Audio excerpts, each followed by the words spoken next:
Shall we do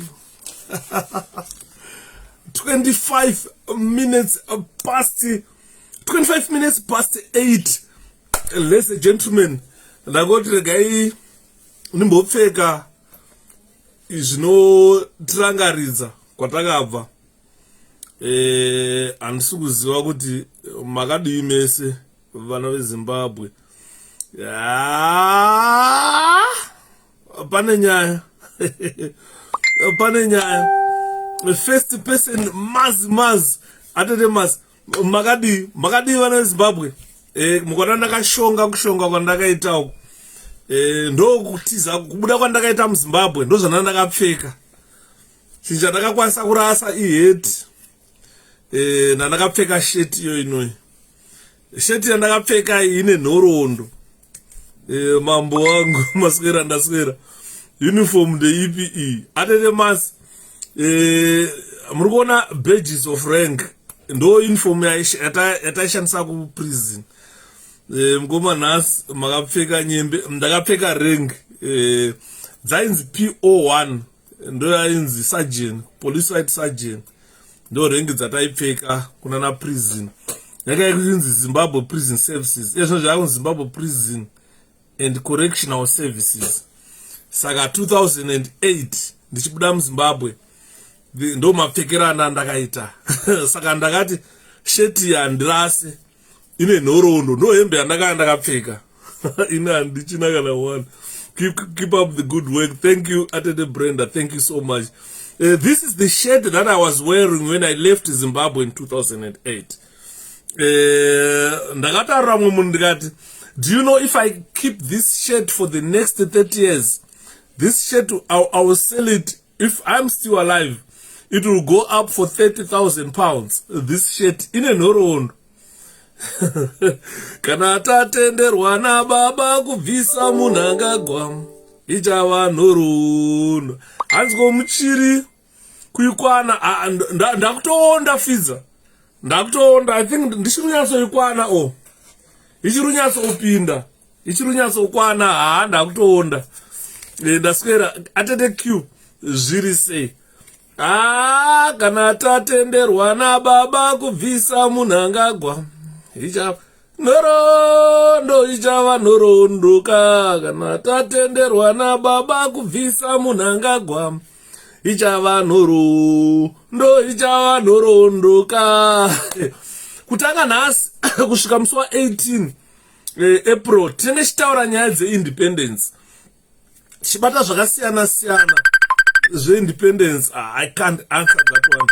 Mukoma John, I'm sorry, I can't answer that one. Ndaswera Atete Regina makadi Tronela Masendeke zviri sei vatete. Ndakasimba chandisina iheti yandakarasa, njombo yacho iripo, trousers racho riripo, belt zvese zviripo zvandiri kutaura izvo. Chaka ndakarasa iheti chete yandakakanda musango. Atete Fochi, how are you? Zviri sei. Simomo hanzi koko otipindayo. Ndiri kumirira vanhu tisvike 100. Diriho rairo vanogara mudiriho. Diriho rarembanje vanogara mudiriho. Diriho rairo gara mudiriho. Diriho rarembanje vanogara mudiriho. Vakomana vanogara mudiriho. Diriho rarembanje nogara mudiriho. Musatambe navo vanogara mudiriho. Diriho rarembanje vanogara mudiriho. Diriho ravakomana vana diriho rarembanje vanogara mudiriho. Diriho rairo vanogara mudiriho. Diriho rarembanje nogara mudiriho. Vakomana vanogara mudiriho. Diriho rarembanje vanogara mudiriho. Musatambe navo vanogara mudiriho. Diriho rarembanje vanogara mudiriho. Diriho ravakomana. Ndapfekera uniform sheti yandapfeka. Pane mumwe munhu aiti hanzi, I doubt very much if you are a prison officer. Saka ndaitira kuti kana yazo-uploadwa pa-YouTube, you can have a glance. Last time you were saying you salute with your left hand. This is my left hand. I don't salute with my left hand. I salute with my right hand. This is my right hand. Saka, when the camera is on a reflection mirror, this one shows like a left hand, but it's my right hand. Pakaipa. Hanzi ndonzwa kufara ndakangoona mukoma Yuda so same ndakaona our president ona future. Thank you so much. Andiri kumbira Muteuro BP yakwira aiwa isakwira BP atisoona vanokwira BP takutora nyika nayo. Hanzi uyu Peter Mapue zvakanaka mwana wamai ubva wanyasoona Peter Mapue kuti I was a government employee, I was in the security forces. Saka ndauya ndakapfeka sheti yandakasiya Zimbabwe ndakangotiza ndakapfeka zvandakapfeka. Hanzi makundifungidza green gun Mark 3 mukoma Jose. Hanzi mukoma Yuda for hard pano watching South Africa uniform. It is smart. This was very smart uniform, even if you look at it. Ndakapfeka badges of rank PO1, prison officer 1 from rank is ndakazipiwa 2008. It was this 2007, end of 2007, up to 2008. 13 years after joining the prisons. This was mockery. I always tell people this was a mockery. Ndakata about a month ndichiramba kupfeka this rubbish.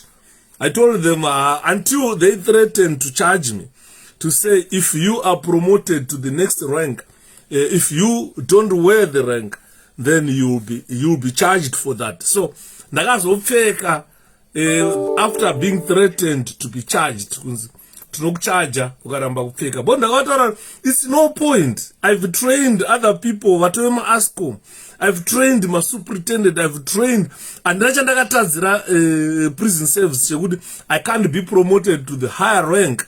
You understand? So I said to them, this is a mockery. 13 years after independence, 13 years after service, ndofamba ndakapfeka usajeni kuita nge munhu akapinda basa nezuro.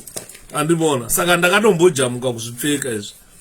Kusvika ndatozonzi ugona charge you. Ndobva ndakazongoti alright zvine basa re ndobva ndachingopfeka zvangu. Hanzi nhasi mauya maka border gaze here mukoma. No, it's not border gaze mukoma onias. Border gaze aina ma airplanes ane this is Zimbabwe prison services.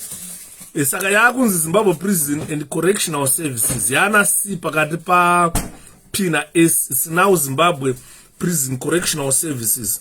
Yainzi Zimbabwe prison services. Saka it was equivalent to a sergeant in the army, a sergeant in the police force, and then a sergeant in the prison services. Yaingonzi PO1. And the next year, don't worry mkumu. Paka hanzi makadiwa mumbo batao blaz. Hanzi makandiwa mumbo mbatao. Alright, makandiwa. Nasi munotaura nezvei baba. Nasi Sinikio, I'm going to talk about independence. Zimbabwe independence and why Zimbabweans must vote Nelson Chamisa to be president of Zimbabwe. This is what I'm going to talk. This is the discussion of today. I'm going to talk a lot about Zimbabwe independence. I am going to talk a lot about why you guys must vote Nelson Chamisa to be president of Zimbabwe. Whatever I'm going to say tonight is my opinion, but which I think will help Zimbabweans much to choose the leaders. Choose vanhu vanokutungamirira muZimbabwe zvine ungwaru. I'm going to give you a little bit of intelligence why Chamisa should be president of this country, of Zimbabwe. So that is what we are going to talk tonight. I know some people would want to contribute. There is a phone here. You guys have got my phone numbers. My phone number. If you want to contribute, you can phone, you can text message. Vano text vachituka vaya. I accept that as well. Text utuke. What I will just read is, what I just do is read whatever you have texted. Kana watukawo, kana wafarirawo zvatichataura pano. Not inini handingakwanisi kufadza munhu wese. Ndo chimwe chinhu chinofanira kuzikanwa. Hanzi makandiwa atori pa live izvozvo ufadza ed it's a shame madzibaba ndotenda neminamato atete Otilia, thank you so much. And then muri kuona saka what I will simply do is those who want to contribute can ring. Those who want to text, you can text me a message on WhatsApp, whatever you think about today's topic. But it is a very important topic that we Zimbabweans must look into before tatanga kupopotedzana, tatanga kurwisana, tatanga kuitana say. So what I'm going to talk tonight about is the independence of Zimbabwe. Where did Zimbabwe come from? Why was it named Zimbabwe? And who did we fight for? Because what I understand is ZANU-PF's ideologies, or what ZANU-PF tells people, that we were fighting against the British. I don't think that is true. We allocate everyone, even fools from ZANU-PF, like that Prince. We do, Smomo. Thank you so much. Mambo Murise Tau Shirukufamber. So we want to debunk the misery that the ZANU-PF teach Zimbabweans. They don't say the truth. When they come to you, they want you to believe that we were fighting the British. I don't think we were fighting the British. I'm going with the Magadi Tuesday, Barretta Mkoma. Yeah, Barretta is not part of this. It was not part of this uniform, but I'm not going to wear it tonight. Adala Gonyet, trust, I'm not going to wear the beret tonight because of the type of shirt I am wearing. So I'm just going to dwell much on the history of Zimbabwe and why I want you to have an insight why President Nelson Chamisa must be president of Zimbabwe. And definitely Zimbabwe ishadirwa uchine mkaka. Ndira kukutaurirai amuna chamati maona. Here I need to help vana vadiki vamwe vakata sana Passion Java who were born in 1988. Alfredo sekuru makadi mkoma yuda zvirise amweni machomo ine tu kuchoma enda choma bwino Vincent. I want to help young boys, the likes of Wanatafazwa Mugwadi, the likes of Wana Passion Java, who were born yesterday, who do not understand why, where we came from and where we are today, and why we say Chamisa must be president of Zimbabwe. So I am going to talk about that. As I like you, Taura, usually say monoma, masquera said the pretender, swear, go anata, diriora vako mana. Iro diriora rembanje, vano garamudirio, vako mana, vano garamudirio, diriora rembanje, vano garamdirio, musata benavo, vano garamdirio, diriora rembanje, vano garamdirio, diriora vako mana.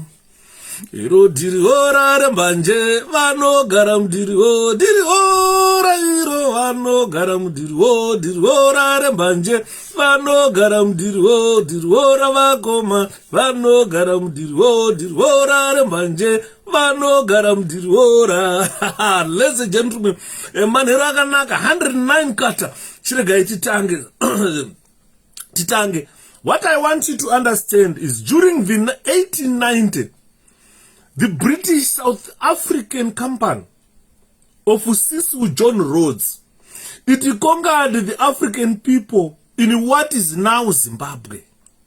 Yet did not discover the anticipated vast gold deposits. It's like this British, this Sisulu Rhodes company, the British South African company, the BSAP, it was scammed in South Africa. Then they discovered a lot of wealth in South Africa, gold, diamonds, a lot of wealth, a lot of minerals. And they thought of expanding their territory, and they moved north. When they moved north, they expected vast gold deposits. But unfortunately, that did not happen. Ava kunyara nezita pangana java unonyara nezita rake isu saka takanzwa na shepherd yuda Mwari ukapuwa zita rine umwari mukati, otherwise mwari vanokuchengeta, or mwari, God will guide you. Ukapuwa mazita echisatani ana java, Satan anokutera, you end up with Satan yourself. Sorry guys to say that. Happy Easter everyone. Thank you, 𝗓𝗏𝗺𝗓. So I'm saying there was a company known as British South African company, which was led by Cecil John Rhodes, who had domiciled in South Africa, and he thought probably as you move north, you might find vast gold deposits, because whatever he was looking for were mineral wealth like gold. So they came and conquered the people of the north, those people in a country that we call Zimbabwe today, with a responsible government. And when they conquered, they put a government in place. And in 1923, the white settler minority, they gained what we call internal political control over the colony of Southern Rhodesia, because that time it was demarcated, and they said this is part of Southern Rhodesia, and the north was named Northern Rhodesia. The other side was known as Nyasaland. How can a believer be yoked with the non-believers as the Bible condemns it? It's clear Makandiwa is fake prophet. Those are chances. So what I'm saying is, after a government was introduced in 1923, the settler minority gained internal political control. When you establish a government, that means you need control. So these settlers were people who came from other places. They came from other places to come and settle in Africa. When they settled there, they introduced a government. And that government, what that government wanted is to gain control of that country we call Southern Africa, or it became a British colony we call Southern Africa, and they passed a series of laws that undercut African economic opportunities. So what I'm saying is, once the government was there, laws were enacted, and those laws made sure we had no flexibility of getting anything as black people. And this settler government comprised of a minority white people. When they established a government, you understand what I'm saying. They established what we call prisons. They established the police force. They established roads. They established towns. Quite a lot of people, a lot of things improved. They built some dams, and they constructed towns. If you ask how they came to say, oh, this place is a beautiful place, let's make a town.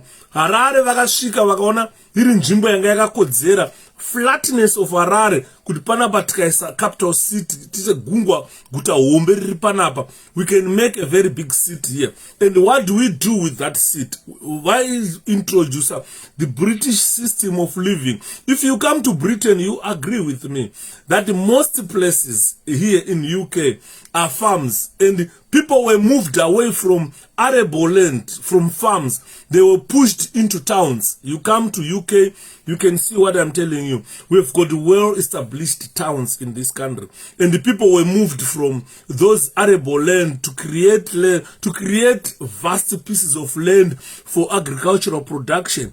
That happened in Zimbabwe. They went to establish vana Harare, vana Masvingo, vana Chinoi, vachibvisa vanhu kubva mulende yavaigara, so that they create farms ekuti vatange kurima, vaproduce something, as they did not find gold deposits that they anticipated in the north of South Africa. So as European commercial farms, so what they did now is, the European commercial farms, they take charge of arable land in our country. They take charge of most best land. They took most best land and they shared it amongst themselves.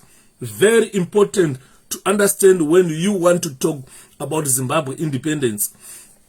Anzirise Mgomaida Mavazwa, President Wenyika Kwete, we political party. Thank you so much. 𝗓𝗔𝗧𝗧. There is no independence in Zimbabwe since we are still fighting for monopoly. Thank you so much, Manat. I'm going to talk much about that. So what I'm saying is, when whites or settlers came to the north, what they were anticipating is to find vast deposits of gold, which did not work the way they wanted. After that, what they did is they started forming ma towns. Kunana 18, 20, 23, Koko, they were doing ma farms. Vachita ma farms, they moved a lot of indigenous people from those arable land which they occupied and pushed them into towns. Vachifomana Highfields, vachifomana Glenview, anaKambuzuma, anani, ma towns, ma locations, vachifoma, vanachinoi, vanakaroi, vaifamba the whole country, vachiona iland inorimika, vachimove people into towns. Ma town mavakavaisa, vakatanga kuisa means of production, vakaisa ma factories, vakaisa chii, zvaigadzira simbi dzekuti vazogadzirisawo miromo yegejo, zvaigadzira simbi kuti vazogadzirisawo matractor, zvaigadzira simbi kuti vazogadzirisawo zvavanogadzira. They were still exploring for gold. If you go to Bindura, there is a mine in Bindura. The oldest mine in perhaps in in Zimbabwe. The oldest mine in Zimbabwe, gold mine, is found in Bindura. That is the oldest mine you can find in Zimbabwe. Pakasvika varungu vachiti panapa ndopataona goridhe rakati vakatanga kurova ipapo. So you find the oldest mine in our country, you find it in Bindura. So what they did is vakanga create now ma towns varungu vachimove black people from arable land vachivaisa ma towns. They also moved them, not Trojan iri panapa mai mununu. Trojan iri along Bindura Road. Ukasvika pamazoe paipa you turn left, then uenda pa Trojan mine. Not Trojan. Inonzi ine sare chirungu man, I'm forgetting. Those people from Bindura tibatsire man. Paneka mine ke gold kari mudhuze nemtown, location Bindura wakuenda kushamba, kari kuneche ku left kuchibuda mtown. What do you call that mine? Freda mine. Yes. I think that is Freda mine. That is not Trojan. Trojan is ice Bindura. Jaja. Trojan ice Bindura. I was Freda mine. Rife mine. I think, yeah, it must be Freda mine. Iri Bindura. Iri neche ku left so uchenda kushamba. Uchona unonga kuona chipadze uko. Iyo iri neche kuku Freda mine. That is the oldest mine. Yakatanga aina utanga ku mine wane varungu kaya. Mine wane vanhu vatema ndo vakatanga kufukura vachiona gold ipo paya. Saka panguva varungu they just moved away. Varungu vanhu vatema not Trojan Mkomaluku. Trojan no. Trojan iri kumazoe, it's not in Bindura. Not Acturas mine iri muHarare. Kopana. Inonzi Freda mine, Freda Rebecca. It's known as Freda Rebecca mine, something of that sort. Not Shamba. Kushamba wakachana. Not Shamba. Inonzi Freda Rebecca mine. I think that was the first mine yakavhurwa area yoyo. Paimcherwa navanhu vatema paipa. Pakafanwa wakawanda ipo paicherwa navanhu vatema. Saka vanhu vatema vachera paipa vanga vasingachere deep kuti vabate gold. Vairiwana gold ravo pedyo wakangofukura wakasvika muchiuno wakutorova gold ipo paya. Pa Freda Rebecca ndekushamba. Freda Rebecca ndekushamba here. Freda kanonzi kaika mine kakainzika mine kana mbuya nanda kandoene kunonzi ndichabvunza sekuru wangu kuti kanonzika mine iko kayo. Not Acturas iri muHarare. Kwa ndokwataenda kachimba oyere hondo tibva muHarare kuenda kwa Acturas nekudzoka padhuze paipa. Kimberley, I think it's Kimberley. Yeah, Freda Rebecca kana iri shamba, that one must be Kimberley. Mkoma Francis kari mdhuze nemubhindura location kuyagwe. Ndakasimba Mkoma Nelson. Hanzi iFreda mine, hanzi Freda iri kushamba. Andichanyatsobvunza zita racho kuti kanonzi kachika mine kaika.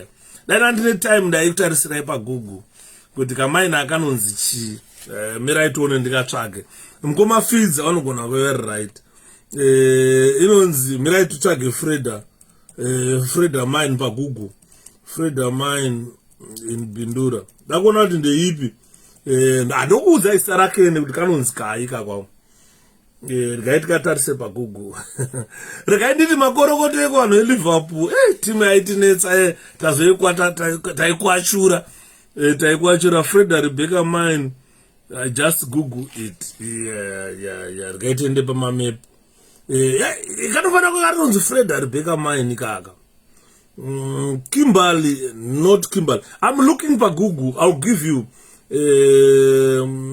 𝗓𝗓𝗓𝗓𝗓𝗓 Bindura, Zimbabwe. Ndrumbo tarisa pa map. Yona diri ora vakomana. Iro diri ora rembanje vanogara mudiri vakomana vanogara. Oh, diri ora rembanje 𝗓𝗓𝗓𝗓𝗓𝗓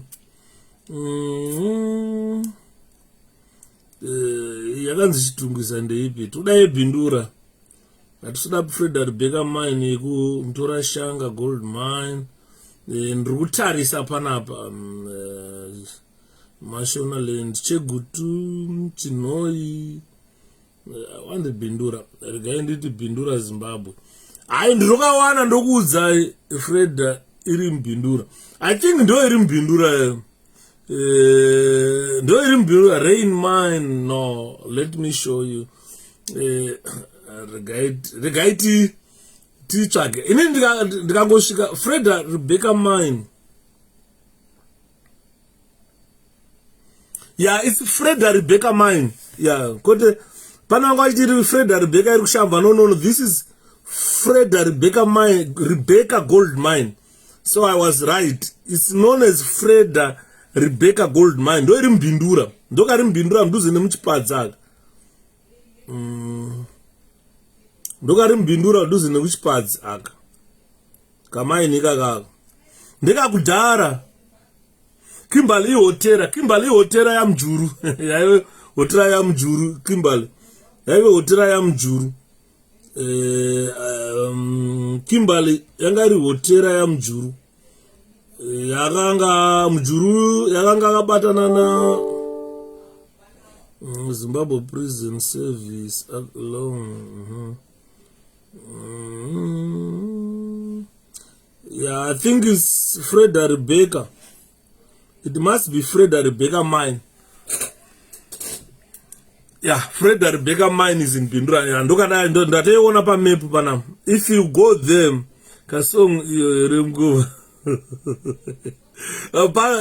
right saka it's called 𝗓𝗓𝗓𝗓𝗓𝗓 mine no it's 𝗓𝗓 it's rain mine ndo iri opposite chipadze panapa kati alright ngatingosiyana nemazita kana rain mine iri dhuze iri padhuze nechipadze iri kuchipadze iri kulocation pakagomo paya asana pasvika hangu ndaingoona ndiri kuroad ipopo that is the oldest mine hanzi yakatanga kufukurwa nanambuya nanda kare varungu vasati vauya varungu hanzi ndiyo Kimberley mine ndiyo iri pedyo nechipadze 𝗓𝗓 mine ndeye manje iri muBindura yes ashandi gold aiwa ashandi gold yainzi chiko yakachinjwa into ashandi gold yaive nezita rayaive nayo saka it's rain mine hanzi ndo iri mudhuze neuchipadze anyway let's continue I think kana Ngoma Joe how are you so you find that when whites came they did not find the much anticipated vast gold deposits on the northern part of South Africa. So hanzi Bindura ine mine matatu ina ashandi mine ndiyo 𝗓𝗓𝗓𝗓𝗓𝗓 ashandi mine ndo yakunzi 𝗓𝗓𝗓𝗓𝗓𝗓 ndo iri kuti ashandi mine 𝗓𝗓𝗓𝗓𝗓𝗓 tenge takupinda kamuBindura tichibva kunana what do you call that area yai ndakukanganwa ndakabva kudhara man kana wakupinda muBindura ndokune 𝗓𝗓𝗓𝗓𝗓𝗓 handi ndo yakazochinjwa yakunzi ashandi mine Trojan mine haisi kubhindura iri kumazowe. Trojan mine iri kumazowe. Patrojan ndakapasvika paishanda mudhara wangu patrojan iri kumazowe. Rain mine ndiyo iri next chipadzi rain mine ndo saka rain mine ndo yatiri kutaura. Asi Trojan ndeipi? Mukoma Ben, Trojan mine mukasvika pamazowe dam mukatena left makuenda kutrojan mine. Muchingopedza mazowe dam muchidzika chidzikirwa chacha pamotanga kusvika pakaita flat pipe motena left ndo pane Trojan mine ipo pipe. Paitamba bhora vana Blas Austin Chapani, vana Mavuto Chapani, ndo paitamba bhora vakomana ivayo. Ipo paya paishanda mudhara wangu paya ainzi Yuda. Mukasvika paya baba munini wangu vainzi Yuda. Aishanda pa akazodzokera kuMalawi mudhara wacho aigara ipo paya. Life yedu yese akagara sikatombozviwa kuti pana mudhara paipe, but akatozozviziva atoenda kuMalawi kuti paiona mudhara wedu ainzi Yuda aigara paTrojan mine. Saka Trojan mine imine uchingosvika pamazowe dam, uchipedza mazowe dam wakutanga uchingoti dhei pamazowe dam you turn left ndo pane Trojan mine. Ashandi Gold ndo 𝗭𝗵𝗺𝗍𝗃 Gold is the same mine. Inini taiziva ichinzi 𝗭𝗵𝗺𝗍𝗃 Gold kudhara yakazochinjwa unzi Ashandi recently. I think haina kana 10 years yachinjwa kana 20, I don't think so, but yaingozikanwa unzi 𝗭𝗵𝗺𝗍𝗃 yakazochinjwa into Ashandi mine, yakachinjwa mine manje unzi Ashandi mine. And Trojan nickel mine is also Bindura. I used to do attachment. They just call it Bindura, but iri kumazowe, it's not Bindura. Iri kumazowe because kuti ubve paTrojan uende kuBindura, those are miles. I think 60 kilometers or 70 kilometers. Because ukabva paTrojan 10 off ya unobva waenda unopinda paShamva 10 off. Kabva ndoda kuti Shamva 10 off inonzi Mvurwi 10 off kana kuti concession. Ukabva hapo unopinda kuTsingubvi. Ukabva muTsingubvi ndo chiweshe 10 off. From Tsingubvi wakuenda unosvika kuBindura. Saka it's very far pa Trojan mine nekuBindura kachana. Apafa aufambe netsoka kachana. Vanongoiti Bindura but it's not Bindura. Trojan mine is mazowe. Sorry guys, aiwa mukoma Yuda.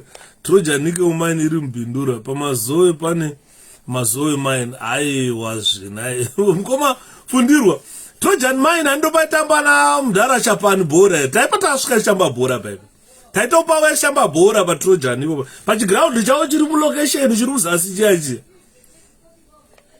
And Trojan mine is also alright. Aiwa ndazoziva zvavari kutaura. Mukoma washi ndaziva zvamuri kutaura. Trojan mine vari kutaura iri muBindura, haisi muBindura chaimo. Aiwa Trojan mine iri, yeah, I understand what he's saying now. Mazowe mine waiiti Trojan mine food, but Trojan mine yavari kutaura and in nickel mine, it's not a gold mine. And I'm referring to gold mine. Pane nickel mine inonzi Trojan. Yokuti ukangobuda muBindura is about 5 kilometers. Iri muBindura mtown. Ukasvika muBindura mtown, ukabva pamakuva paipe muBindura mtown wakutokwidza chikomo cheche wakutoenda paTrojan mine. I understand. Nickel mine ndo iri kuBindura. Mazowe mine ye vanoiti Trojan mine food, but nickel mine ndo iri muBindura. I understand what he's saying. Thank you for the correction. Anzi kumandimu. Yeah, now correction. Thank you so much for the correction. Trojan mine, the idea yako yakanzi citizen alien. Yangu nini yakanzi citizen? Idea yangu yakanzi citizen. Yakanzi citizen. Nene chisi che blue chachi. Uchienda kwa Trojan nickel mine. Yeah, Trojan nickel mine, yes, is in Bindura. Trojan nickel mine uchibuda mtown mema ukaenda nekuSeru Trojan mine wakutokwidza kuenda kuTrojan mine. Takapasvika paishana mudhara tsvangirai ipapo. Takapasvika tichiviga mumwe mupanhanga apondwa nezano Trojan mine. Aiwa mukoma Yuda paishanda tsvangirai 6 kilometers from Bindura. Handabvuma ipapo paTrojan mine. Saka mazowe mine vaingoiti Trojan, but it's mazowe mine ndo iri pamazowe paipa uchingotenda taingoti Trojan. Kana wakuenda kwangoti kuTrojan. Trojan is a group of mines. Yes, it's a group of mines. That's why even mazowe mine waiti Trojan. Saka zvapinda mupfungwa dzangu zvapinda zvongoti Trojan ndopataitaenda tichitamba bhora nemazowe paya. pattern of gold mine paya. Saka there is Trojan gold mine, then there is Trojan nickel mine. So Trojan is a group of mines. Vanongo iti Trojan nickel mine ndo iri kubhindura paishana mudara tsvangirai takapasvika paya. Because oya iyo yandotara yemazoe pamazoe mine Trojan mine pamazoya ndoko aitamba na mudara chapani wana Austin chapani nana mavuto chapani achimwene chapani. Ndakataura mwe munhu ndikati hapana strike andakaona in my life, strike andakatamba against munhu wandaiziva kuti uyu munhu uyu kana dai akauya kuino kuEngland chapani aingotamba munana Liverpool, because that was a natural goal scorer. Achimwene aja anari kukanda magoals kanga atari kukanda yonini yaya. Trojan is a group of mine. Thank you Mkomateri. Thank you so much. Right, it's so clear. Saka yainzi rain mine, not the oldest gold mine. Yakatanga kucherwa nana mbuya nanda andoma vaifukura goridhe ravo meme vachiti vakangodai sombichana anga ari planned operator kusmelter tsvangirai. All right, pa nickel mine yeah ndo Trojan. Thank you very much for the correction. Tagarisa kumusha hatichazivi zvekumusha. So nyaya tiri kutaura ndeyekuti commercial farmers after they failed varungu kuwana gold post ravaida vakatanga kuita zvefarming. So they created all those towns. Ngomaida madii ndasvika zviri kufamba reduit. Vakatanga kucreata matowns, vana Chinoi, vana Rara, vana Chegutu, vana Kadoma, vana Gweru. Hans Bindura Nickel Corporation has 3 mining locations in Zimbabwe. Trojan Mine, Bindura, Shangan Mine, Shangan, and the Handers Road project, Gweru and the 𝗭𝗶𝗺. Thank you so much, Mkomateri. Thank you for the information. Because information here is very important for our future generations. As I always say, that we must have accurate information being posted. So we correct the inaccurate information that ZANU-PF has made people to believe. Saka mazoe mine, zutauro na Mkomateri, mazoe mine is not Trojan mine, it's mazoe mine. Then Trojan is the nickel mine where Mdara Changira used to work, and it's about 6 or so kilometers out of Bindura. Panofambika netsoka paya. Then that mine takuenda kushamba. Uchibuda mushpazi, iri padhuze nechipazi. That's rain mine. Mine yakatanga kucherwa nana mbuya tongogara. Chaanza anatongogara vacho vakatanga kugara nzvimbo iya ndo vanhu vaichera. Inonzi rain mine iyoya. So the fog is clear now. We can see what this mine is. Ashand is former Freda Rebecca mine, which is now called Ashand mine. Ashand mine iri necheku left naye uchibva kuHarare, iri necheku left wakunopinda muBindura. Trace mine iyoyo iri kudhuze nona prison. Wakamira pa prison paya pa Bindura prison. Ashand mine unongochitoiona kuti Ashand mine iyo ipapo usati wadzika kuenda kumaprasi vaigara ana mbuya Mujuru, vaigara Joyce Mujuru. Saka what I'm saying, European commercial farmers, they took most of the best land. Africans became cheap labor when they were uncombat yamagaroa yakanyanya mdara barita riripi libi nasa atisukupfeka bareta kana because inopfekwa ne barathi yake prayo kana nechimofaya saka chipo chimofaya ndakachirasa saka but shirt and irasi ine nhoroondo.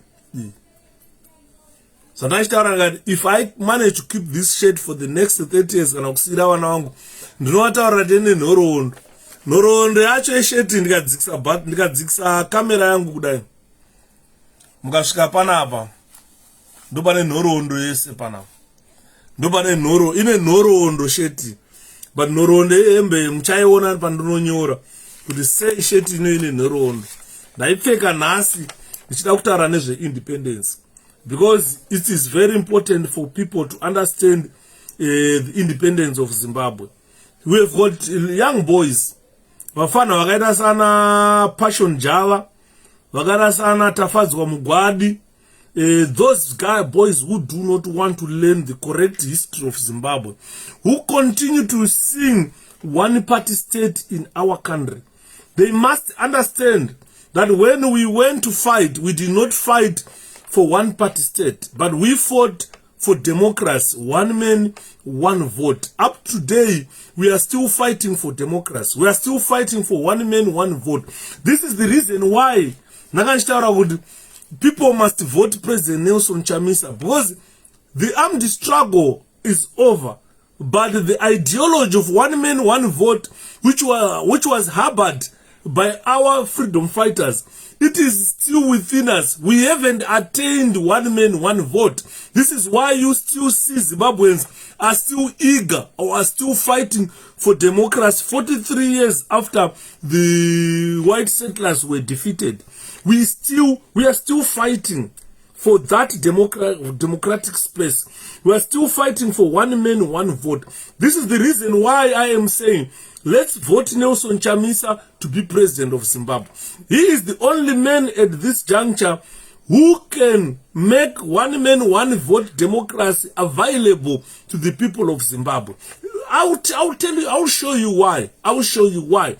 I'll show you why I'm saying Nelson Chamisa is the only leader in Zimbabwe who can usher one man, one vote, who can usher democracy in our country. This is why I am telling you, Europeans, when they took control of northern part of South Africa, which we call Zimbabwe today, they forfeited most of the fertile land, best land, and you Africans, you black people, you became cheap labor. You were working in farms. You were working as industrialists. Muchitorwa, muchidziswa kudriver, muchidriver magonyeti, muchidriver matractor, muchidriver marori, muchienda muchidiswa kubora bora, muchibugaswa, muchidhuriswa midhuri, muchiitwa se. So you became cheap labor to the European settlers. That did not change. I want you to understand, I'm lucky to have 𝗭𝗶𝗺𝗯𝗍𝗓 here. That never changed.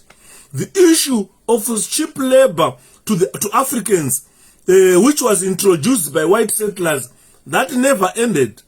Ask 𝗭𝗶𝗺𝗍𝗓 how much those ZANU-PF people who got land are paying to those people who are farmers. Vanhu vari kurima pamapurazi, farm workers are earning $5 a week.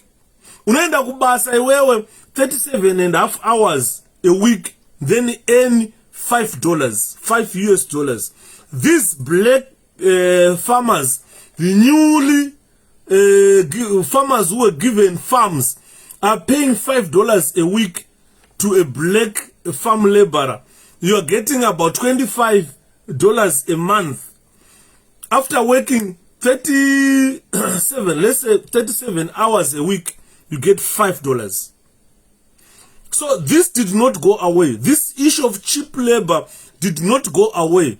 When ZANU-PF came to power, when they did the land reform, they continued treating black Zimbabweans as cheap labor. This is why you see a black Zimbabwean working as a farm laborer at any person's farm is earning $5 a week. You work for 37.5 hours and earn $5. So the issue about cheap labor is still there. The oppression that was introduced by white settlers has shifted from white settlers to black settlers. So we have got black settlers now who are paying farm workers or farm laborers $5 a week. That means you are earning $20 to $25 a month, which is totally nothing. So the issue about cheap labor, which all these white settlers did, has even gone worse now. Because kudara mabuna ikupa $35 a week. Yaikuana zvakawanda. Chingwa chaita 2 cents. Chingwa, loaf rate chingwa, raita around 6 pence. Loaf rate chingwa. You I want a 35. So I don't make a sure about $35 a week yauri kuora. $10 can inokwana chikafu chese chawaida. And during Ian Smith regime, during white settlers, my farms mao hupfu vaioresa every Friday munhu aiora hupfu. Mafuta ekubikisa aiorwa. Mabaka yawo vanhu vaiora ainzi mabaka yawo. Hove zvakaomeswa zvezve zvaipuwa vanhu. Nyimo dzaipuwa vanhu. Beans dzaipuwa vanhu. Pamusoro paizvozvo wopuwa $35 a week. That means per food you are all catered for. So what I'm saying is, to remove this issue about being cheap labor to certain people, ZANU-PF must go. President Nelson Chamisa must be the president of Zimbabwe. He is the only man capable of addressing this issue. Ian Smith did not address this issue. Mugabe failed to address this issue.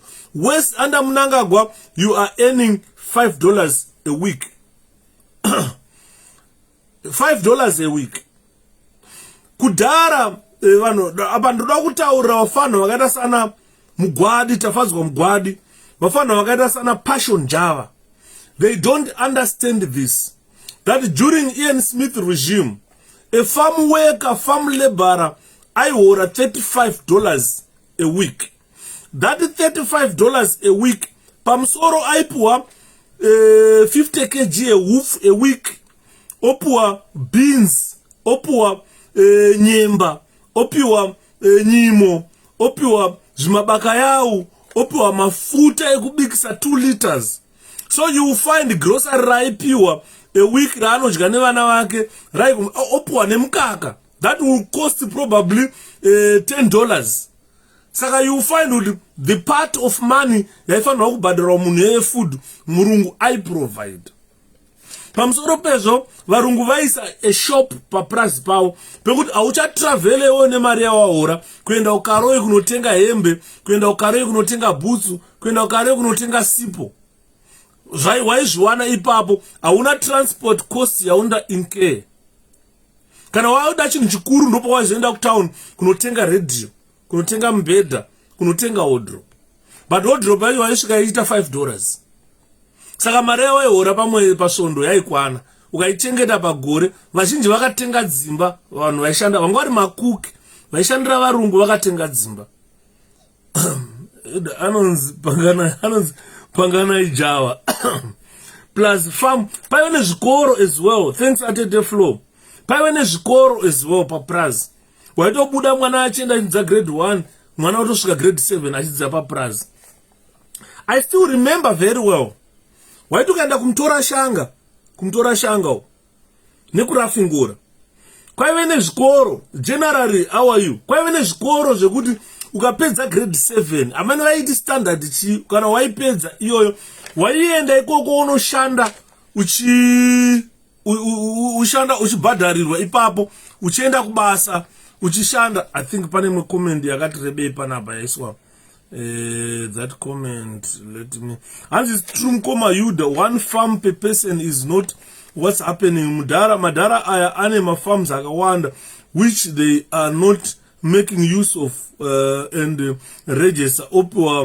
Exactly. So what I'm saying is, but if you still remember, guys, maybe Panaba, I'm talking to Vanavadiki Panab. I'm talking to Vanavadiki. White slavery is better than ZANU-PF slavery. Definitely. Maybe I'm talking to Vanavadiki Waskanya Sozio. Boss ndikataura neeji dzana pangana ijava nana tafadzwa Mugwadi. They don't understand what I'm saying here. Isakazviona nguva dzehondo dziya. Kwaive kumtora shanga nerafingura. Kwaive nechikoro chekuti waiti kana wapedza iwo, let's say wapedza grade 7. Waienda ipapo form 1 yako kuti form 4. 4 years is unenge uchishanda paPraz ipapo. Wapedza kushanda woenda kuchikoro kunodzidza. Mapedza kuchikoro moenda moita basa, monoverenga morara. Hakuna nezvekunzi vabereki vaibhadhara school fees yekuenda kusekondari. Wainozvishandira wega nekuda kudzidza kwako nekuda kufunda. That school was in Rafingora nemutora shanga. Chef CO3 madi ndapinda muchani ndaona rengi zvakafa zviri botino. Nani ndimbopfeka hembe ine nhoroondo yeZimbabwe. Hembe ino ine nhoroondo yeZimbabwe. Saka nyaya tiri kutaura pana ndeyekuti makore atiri kutaura slavery yemabhunu yanga yakanaka. Nekuti 1, mwana ukatadza kumuendesa chikoro apedza grade 7, aenda kumtora shanga, unodzidza form 1 form 4 achizvishandira, anenge asina even chikwereti kunani kunyika zviri sepiwo one. You made me laugh. Thanks baba look zviri kufamba here. Hanzi there were farms kurafingora nebhangeti vaibhadhara after 5 weeks saka vaibirwa pay ye 2 months pagore. Yes, thanks Mngoma Ben, thank you very much.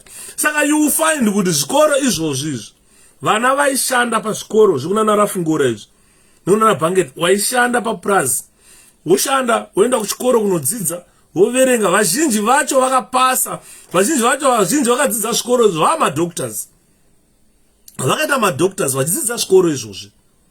Ande muriona my Chris zviri kudini. Saka you find nyaya dzati kutaura kuti European commercial farmers, they took most of the best land. Africans became cheap labor.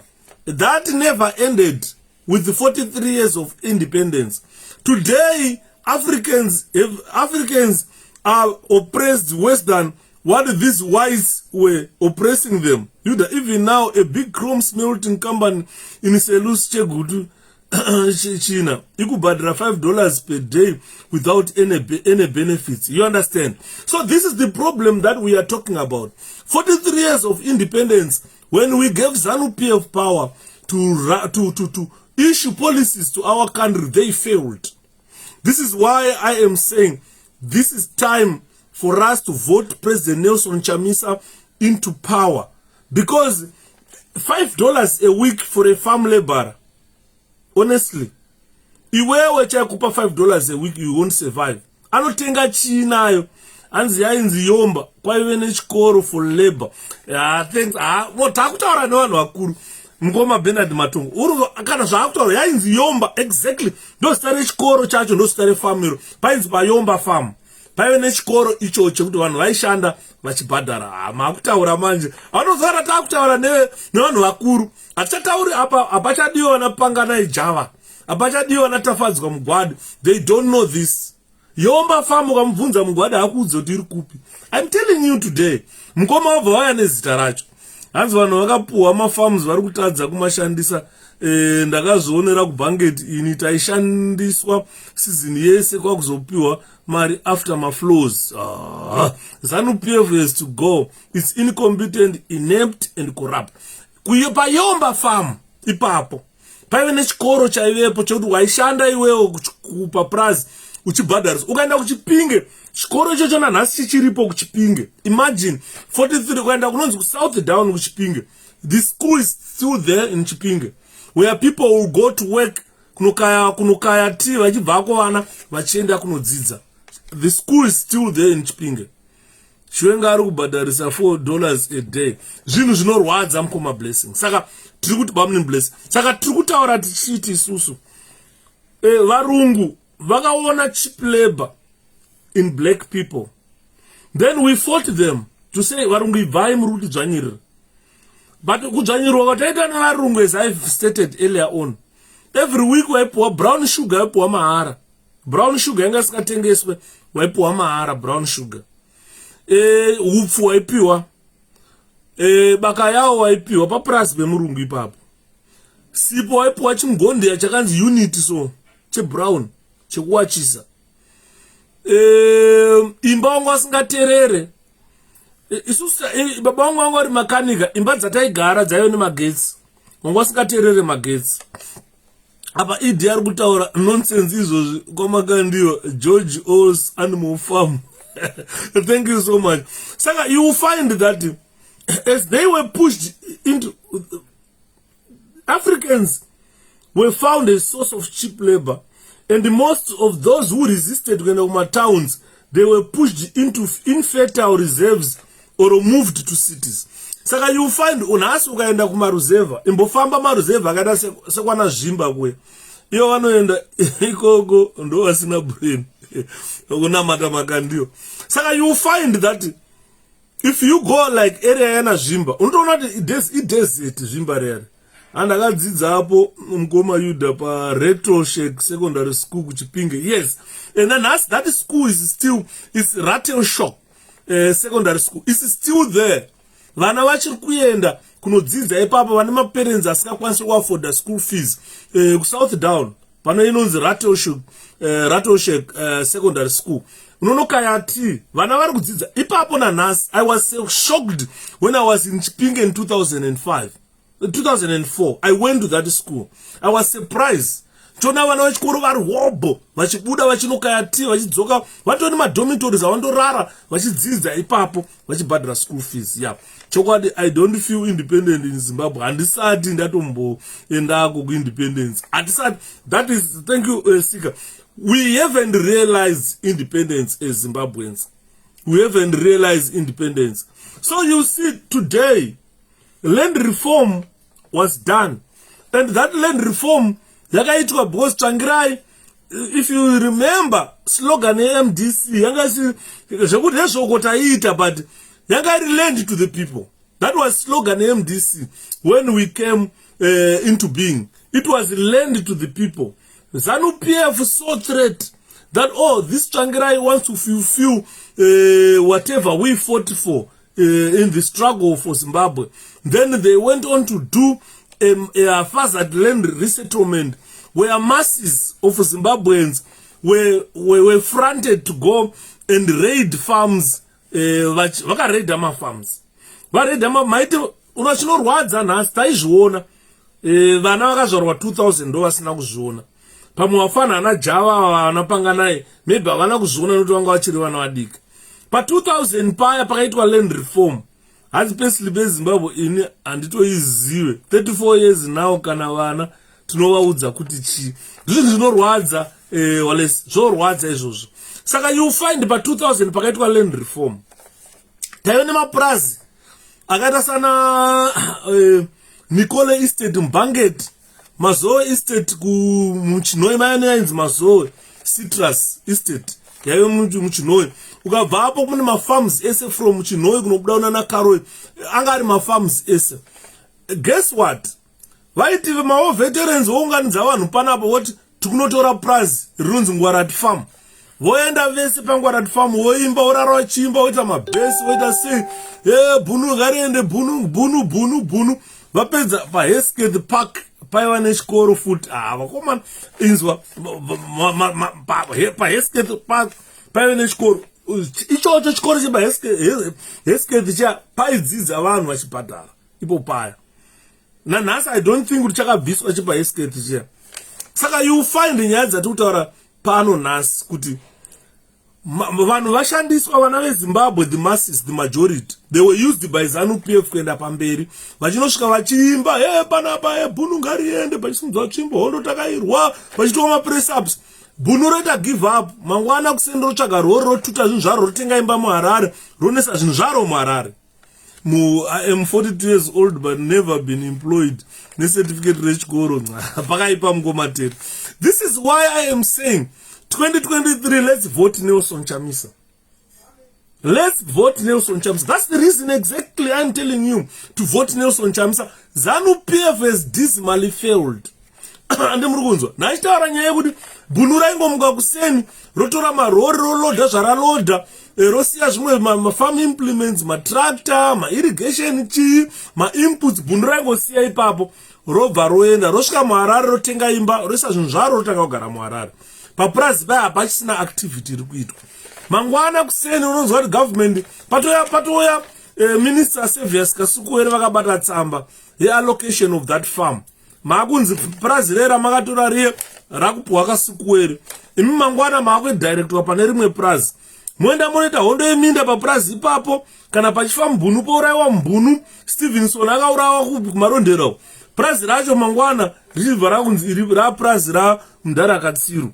Mobva apo munotakurwa futi nemarori moendeswa pane rimwe purazi kusvika mapurazi enzvimbo yese atorwa achiverenga vanhu vapiwa vese vasara ipapo hapana kana one apiwa land. Hapana. Vasara vacho vasina land vaya vanenge vaunzi chiendai kwaDA mona applya mupiwe chi maplots. Imagine maenda kunoita toitoi papurazi commercial farm matora commercial farm. Hapana, out of those 100 and so people vaita toitoi not even one has been allocated a plot or anything papurazi ipapo. Matotora rara Katsiru, matotora rara Webestashamu, matotora rara Ignatius Chombo, matotora Prazirere rara Peter Chanetsa. Iwewe hauna chaunacho. Ande murugona na nhasi avana land. Vanhu vese vakada toi pa 2000. Mbombera yese kada toi ane land ndiani. Hapana kana akapuwa land. Ane zvino pane point yaitaurwa naSimba Chikanza Mheno kana makamuteerera angari pa point. Andina kumuteerera nezuro. But I am saying tokutaura nyaya independence. Andimona independence yeZimbabwe. Why I believe Zimbabweans must vote Nelson Chamisa. Vese vakaita toi vese hapana akapuwa land. Hapana kana one akapuwa land. Na nhasi vari kuforera land na nhasi 22 years after land reform program, people are still queuing for land. This is why I am saying for this land issue to be put to rest, Zimbabweans must vote President Nelson Chamisa. If you don't vote for Nelson Chamisa, then amuna chamuri kuita vakomana. But aikutaura kwangu, if you don't vote for Nelson Chamisa, amusati matanga toi. The issue of land reform program aimbofi yakazorora. Saka pakudiwa munhu anokontinya the revolutionary struggle yakaenderwa kuhondo nevanhu yekuti vanhu vaone land. We never thought that the land will be distributed to the ZANU-PF elites and the rest of the masses won't get land. If you go to Zimbabwe today, you won't go get land. You won't. Mapraz aga 3,500 commercial farms which were distributed to 3,500 ZANU-PF elites. Vana vaMugabe ne bona aive nemimba akapuwa prize bona nenhumbu.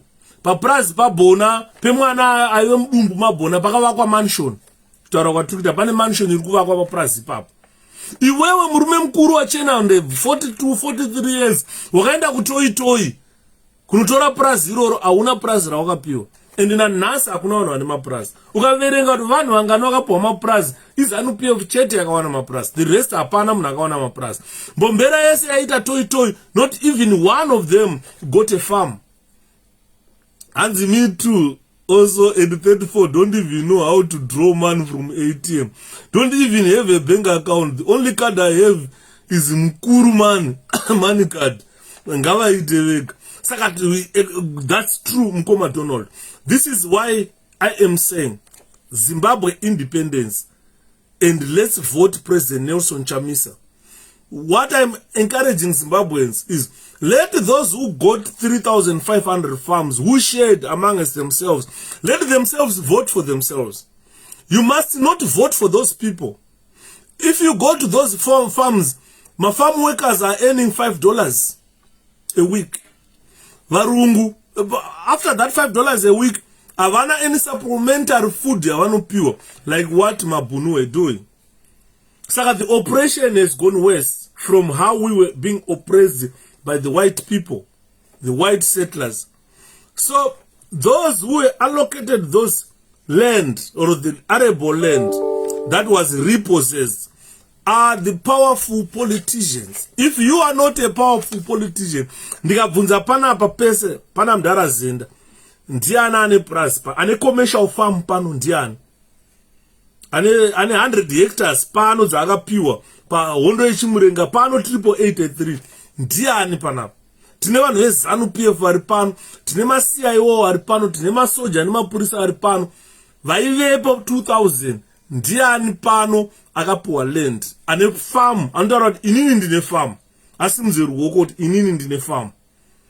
Asi maswera sei ngoma yodha nehama dzangu Michael Nduna ziri kufamba iri mwana wamai. So you will find that after World War II, pane hondo yakamboitika yepasi rese, World War II, white minority, they expected Britain to grant them what we call dominion status, a form of autonomy in Rhodesia. They were looking for that dominion authority along the lines of Canada and Australia. Remember, the British government or the Britons after First World War, yakanga isichade zvana colonization, yanga yawandirwa nema colonies. ikatanga kuti nyika ngadzizvitonga. Hondo second world war yakadzisa Britain zvakawanda. Kusvika Britain yati hayi nyika ngadzizvitonga, ngadzizvitonge. Andi muri kuona vana Canada, vana Australia vese vakanga vasina British influence. This was to be facilitated by the 1953 Central Federation, which brought together. In 1953, varungu vaitarisira kuti Britain ichati hatina nechekuita nenyika idze kunana Southern Africa, vana Zimbabwe, vamakuti Zimbabwe nhasi, vana Zambia nana Malawi. Saka instead varungu vaida kutarisira kuti vachapuwa independence nenyika idzi. Saka izvo zvaifana kuve zvakaitika pakaitika federation. Pakaitika federation in 1953 pakabatanidzwa Southern Rhodesia, Northern Rhodesia neNyasaland. Ukada kuona varungu why they came up with this idea of this federal government, it was because Southern Rhodesia, Southern Rhodesia, yaivene mining, yaivene Northern Rhodesia ndo yanga ine mining. Southern Rhodesia yakanga ine a different economy ne Northern Rhodesia. Malawi yai provider labor. And you wanna, because Northern Rhodesia it was a mining economy. Southern Rhodesia, it was Zimbabwe, it was the economic hub of the federal government. Then Nyasaland or Malawi, it was there to provide labor. And imurugona. Saka vakaona zvakakodzera kuti let's have a federal government. Hanzi murungu achisprayer, air sprayer neminda yakatenderedza udyi nezvirwere zvembeu taiyamurika. Ndo zvavaita varungu. Ye 2000 takanotora mapurazi pakabva varungu list rekugarisa vanhu pasi rakanga rava kunyorwa nevanhu veZANU-PF vachida munhu ane updated ZANU-PF membership card. And at that time every Zimbabwean did not get land. You understand? So at that same time pakati kwa federal government ku South Africa kwakwatone apartheid regime. Apartheid was introduced in South Africa in 1948. In South Africa, pakawina nationalist part. These people had this republic in mind. Saka no one waka introduce apartheid in South Africa in 1948. 1953 kuti because itka federal government Northern Rhodesia, Southern Rhodesia, Nyasaland. Northern Rhodesia quite a lot of mining. Their economy was centered on mining. Malawi, it was like a hub. They provide a reservoir that you used to provide a labor. And if you look at the Southern Rhodesia, they are the economic hub. Yes, Zimbabwe. Yes, federal government. So you find that set up the federal government aina kufamba zvakanaka nana Mudhara Joshua Nkomo. The nationalists vaivepo makoreo, they were not happy. They started protest kuti federation it were disbanded. And on. Then after that federation was disbanded, these people, they desired what we call independence. And the majority, what they wanted is just independence in the majority rule.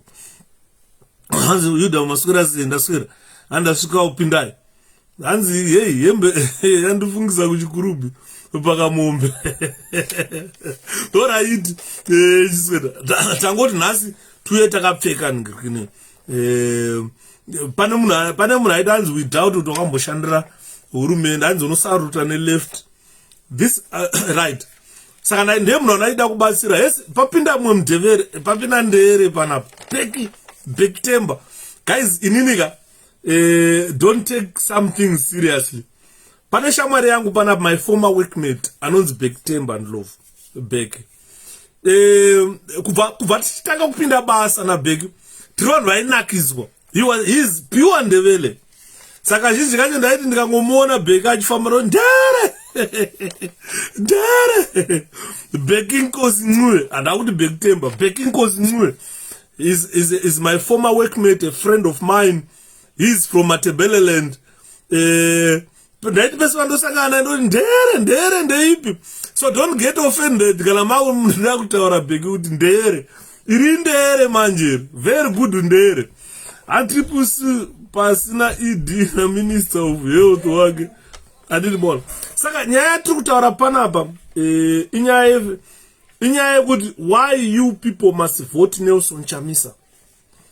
Ndiri kukuonesai kuti zvaivepo tasvika paland reform program here. Ndikakuratidzai kuti land reform program here, the way it was done as ZANU-PF, that's not the way it was supposed to have been done. Bheki 𝗏𝗏𝗧𝗃𝗏 ndere ndeipi yako ndere mfana wachindere mfana wakwantutuziya tunqa mfazi magumene tote ndodha kontonga zwele ndere zviri sei Bheki. Saka what I'm saying here is, ladies and gentlemen, federal government aina kutambirwa zvakanaka because nationalists vaidawo independence and majority rule. Mabhunu aidawo independence and they thought Britain would grant them this, and this federal government was formed in 1953 and it was banned or it was destroyed in 1963. It just survived for 10 years. Then waruchemo, who is crying? Clint, who is crying? Apana munafa apana. Angiza kutola chief. 𝗏𝗏𝗧𝗃𝗏 mbana yindere. How are you, Bheki? He's a very good friend of mine. We've been friends for ages, for over a decade, living together. Tichitaura ndofana ndo blame ana Bheki. 𝗏𝗏𝗧𝗃𝗏 chanzani chimwe chimpana ndakuwakangana masawa komana wangu wamani. Bheki, Zikali, Ndachi, anzaniko aunwe mani mpana mtsvuku atakana naye kutactics anzi maswera tinashe zviri sei mukoma wedu akadoma was rich but it's never the same kubva pakadzingwa varungu naMugabe neZANU yawo vakazvifungira vega. Ndo nyaya tiri kutaura panapa kuti why we should vote Nelson Chamisa. These are some of the reasons, ladies and gentlemen, why we spend time discussing about Nelson Chamisa, discussing about voting 𝗏𝗏𝗧𝗃𝗏. It's very important that wogara pasi, deepen your thinking. Kuti unyazoziva chii chatiri kuda mukurarama kwatoita. Hanzi mukoma Yuda nhasi muri kubasa manje chengetai chimbara. Nhasi ndakarova uniform yaBheki adimona hembe inene nhoroondo. Saka you see why we always say vote Nelson Chamisa, why we spend such a lot of time discussing about 𝗏𝗏𝗧𝗃𝗏, discussing about Zimbabwe, discussing why Chamisa should be president of Zimbabwe. It's because of this history. Very few people would understand what I'm saying here because they were very young. And in Mona, Passion Java does not know this. He never saw anything. He never saw these things. Pangana Java. I dread this is going to anyone who insults and the vulgarity and disrespect elders of anyone. So anyone who insult and the vulgarity also saying nonsense things to the president, as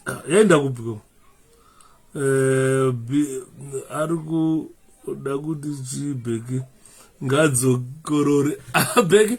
I don't worry about Bheki. Bheki chimwe changu ukaona inini waona Bheki mfana indere Bheki. Pane this message is Los Angeles at his guardian angels who takes charge of his life. So it's pasina ED something I've lost. Ansko uniform yedu wakaenda nayo sei dzosera hatidi kutera. Terai mndaravzenda, terai muone nyenyedzi.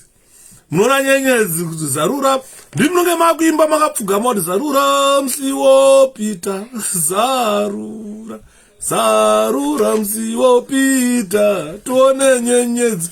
Terai mdara muone nyenyedzi. Ndokuonesa nyenyedzi mdara. Alexander mdara wangu. Saka you see nyaya dzati kutaura panapa, ladies and gentlemen, that the white minority or the settlers, they wanted independence from Britain. Zimbabweans or black Zimbabweans, they wanted also independence from those settlers.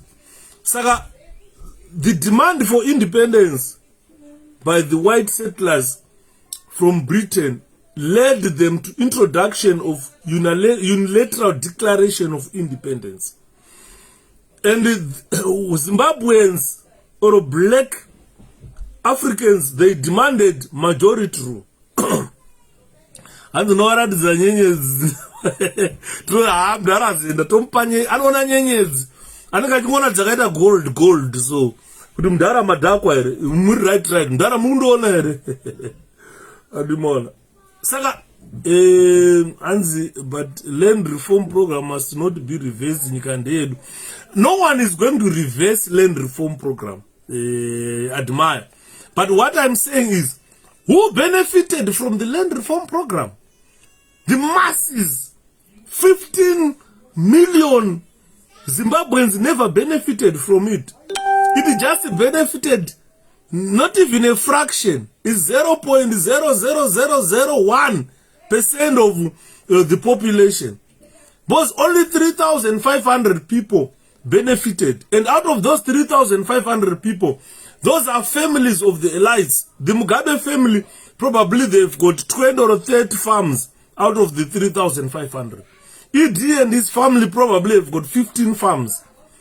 And the other ministers probably have got 7 or so farms. So, no one benefited from the 15 million people. Only a fraction of Zimbabweans benefited. So, there is no reversal of land reform program. But that must be reallocated so that every Zimbabwean must earn a property. If it means a land reform program was meant to benefit Zimbabweans, it was not meant to benefit those who went to fight in the war alone, but those who even supported the war, those who even backed the war. They are also entitled to land. So it's not going to be reversed, but it's going to be intensified so that Zimbabwe becomes a productive country again. This is the reason why we are saying Pakuda 𝗓𝗲𝗧𝗘 and more. So you will find that demand for independence by the white settlers from Britain and the demand for independence from the nationalists, they wanted majority rule. Yeah, it must be shared equally. Yes, land must be shared equal. Now, that's what never know. Land. They've never given land. They don't know kurima. Apana ukawano enda kunorima. Ukaenda ku Zimbabwe uchida kunorima pa price remunhu akapuwa price. Anokuchaja zvekuti kana neunoti it's no land reform program. Iwe unobva wazvibvunza kuti chakakodzera iye kuti awane price iroro zvisina kukodzera iwewe kuti uwane price iroro chi. What are the differences? The issue of land reform program, the issue of land reform is far from over. It has never been solved. And it needs someone like Nelson Chamisa to solve the issue of land. This is why we are saying, vote Nelson Chamisa. Let those 3,500 people vote Vakawapa land, but the rest you don't have land. You don't need to vote ZANU-PF. As much respect to you, brother. Thanks, Tindo. Thanks, Mwana, my Jim. You understand what I mean? So, the demand for independence by the black nationalists, they demanded independence and majority rule. Then, the white minority demanded independence from Britain. So, the clash of these demands caused what we call extreme violence. There were street protests and state repression that led to the breakup of the federation. In 1963, the federation yakabva yatsemuka. And the British, they were now eager to decolonize Africa. They granted independence to the Northern Rhodesia and the Nyasaland. Ndobva kwasara Southern Rhodesia yakasunyirirwa na Ian Smith achitaura kuti ichi ndechangu ichi. Andi muri kuona. So the bulk of if pakatsemuka federation nauti muterere munzwi. Southern Rhodesia was the hub of our economy. Panyika dzese ziri 3 idzodzi. So the bulk of federal military resources, my war planes, my helicopters, and my armored cars, they were which were supplied by Britain to the federal government kuma 1950s ikoko, they were all taken to Southern Africa, where the right-wing Rhodesian Front of Ian Smith came to power to protect settler interests. So this is why you see now, most of the the only country that was developed during that time, it was Zimbabwe, Southern Rhodesia, because it was the economic hub of the federal government. So pakatsemuka federal government, Southern Rhodesia benefited everything. Then it was renamed into Rhodesia, not Southern. It benefited everything. Kubva zvese zvimota zvemauto, zvindege zvamunoona zvimaaluit 3 zvagadzirwa ma 1953 kazviya, nanhasi zviri kubhururuka. They were all given to Southern Rhodesia. So African nationalist groups which were there after Ian Smith declared UDI, they were all banned. Kwaive neparty in Southern Rhodesia, African National Congress, SRANC, that part was banned. Kukauya party in the National Democratic Party, that part was banned. Kukauya Zimbabwe African People's Union, ZAPU yatungamirwa na Joshua Nkomo, that part was banned. Saka pakabanwa wana ZAPU, later on pakabata both wana Nkomo, they went into exile. Vari mu exile imomo vakatanga kumobilize for sanctions against Rhodesia. Vana Mdara Stole ndobva vabuda mu ZAPU vachifoma yavaiti ZANU, not ZANU-PF, vakafoma yavaiti ZANU, yakazova yakunzi ZANU-PF. Vabuda imomo vana Mdara sekuru vangu vandabaningi vakabva vataura kuti isusu hatingabuda komana, ngatirove chimurenga tiri muno. Kuma 1966 1965-66 chimurenga chibva na especially end of 1965 hondo chibva yatanga kuroveka muZimbabwe, yakarohwa hondo. Saka African nationalist movement akanga avapo ZANU yanga ine wing, armed wing yayo, ZAPU yanga ine armed wing yayo, hondo ndobva yatanga kutsva. Andi muri kuona. Saka by November 1965, end of it, in 1965 muna November, Smith ndopa akadeclare UDI. Those akagumbura madhara ma nationalists kuti aiwazve isi kuda majority rule yori kudeclare UDI to maintain white settlers grip on our country. Zvikanzi maya ngachitsve 1966 hondo ichibva yatanga muZimbabwe. Andimurwa vana pangana ijava izvo havazvizive izvo, vana Mugwadi izvo havazvizive kuti chairwirwa kubva 1966 kusvika 1979 vanhu vairwira kuti vari kuda democracy. Andi muri kunzwa, vanhu vairwira kuti vari kuda one man one vote. Vanhu vakanga vasingarwire kuti vari kuda kuti tite one party state yamunonzwa inoimbwa naMugwadi. Ndosaka ndiri kutaura kuti mwana mudiki haanzwisise politics dzeZimbabwe. Chataitaura chaidiwa nevanhu veZimbabwe vaida inonzi majority rule. Vanga vasikade one man, vanga vasikade one party state, vaida one man one vote. Vanhu vaida total independence from emancipation. Vanhu vaida total independence from Ian Smith and his settlers. Vanhu vaida one man one rule. Vanhu vaida democracy. Hakuna munhu akaenda kuhondo achiti vanoda one party state. Hakuna. Ukanzwa Mugwadi achita masturbate anenge achitaura about one party state. But ukamubvunza the ideology yeZANU-PF, the reason why people went to fight one party state ya Ian Smith it was because people wanted a majority rule. People wanted independence. Ukabvunza Java izvozvo hazvizivi. Ukabvunza Mugwadi mpana anonzi gonzvi kana Ramba. Ukaribvunza Ramba kuti what is one party state? What is a majority rule? What is democracy? Why did we go into the bush and fight for it? He doesn't understand. Today, arikushandiswa nema politicians asina future. Vanhu vasichazive kuti Zimbabwe iri kubva kupi ichienda kupi. Ndo vari kufamba nawo achitaura kuti toda one party state munyika medu. That will never happen. This is why tikutaura kuti vachamisa ndo vatakura the demand for majority rule. Vachamisa ndo vatakura the demand for independence.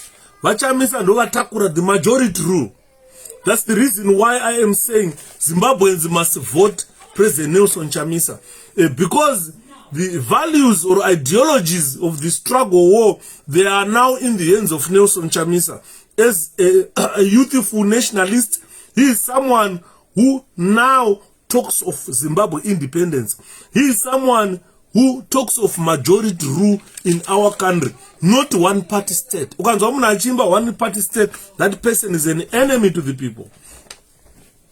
Saka, this is why I'm saying we are to be enemy to the people when you are singing one party state. What we are saying here is we want the majority rule. We want democracy in our country. We want one man, one vote. This is why we are saying let's vote President Nelson Chamisa. You are an enemy to the state. You are an enemy to the state.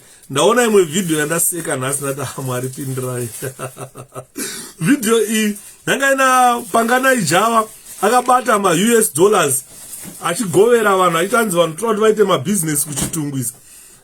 Video iyi aiita mushure menge Mnangagwa ataura akati hatichadi kushandisa ma-US dollar, toda kushandisa mari yedu yeZimbabwe. Iye ari kuenda nema-US dollar. Mnangagwa ari kutiendesai mazim dollar.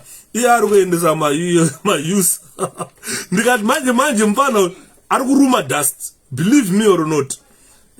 Panganai manje tikumimbira taiwadzana naye iye taiwadzana naye taiwadzana naye manje because vakuru venyika vari kutaura kuti hatichadi US dollar munyika munomu. Iye ari kugovera hanzi US dollars vanhu vaite mabusiness. Asana mboona business runaronzi itairaini pano $100 ita business $100 ita business. Business rei iroro. Dai anga nechokwadi chekuti adada business vanhu vaite business. Aisvika ovakira industry yavo otaura panapa ibhekari richabika chingwa. Youth itai queue mushande panapa muchiwana mashares. Ndozvenda munhu anoda kuti vanhu vaite business. Tine zvakawanda zvoda kumanufacture muZimbabwe zvatiri kutenga kuSouth Africa. Problem ndeyekuti hatina production system in our country. So we want the production system. Ukauya ukandipa $200 chicha ndo producer ne $200. Kunotenga mazai nekutengesa muroad. Kunotenga chingwa nekutengesa muroad. Kuri kubikwa chingwa kwachacho ikoko toda factory yechingwa. Ibike chingwa. Toda factory inogadzira phones kuti vanhu vaite phone mudzimba. Toda factory inogadzira maglobes kuti vanhu vasatenge maglobes kuSouth Africa. Nai masiya TV nei.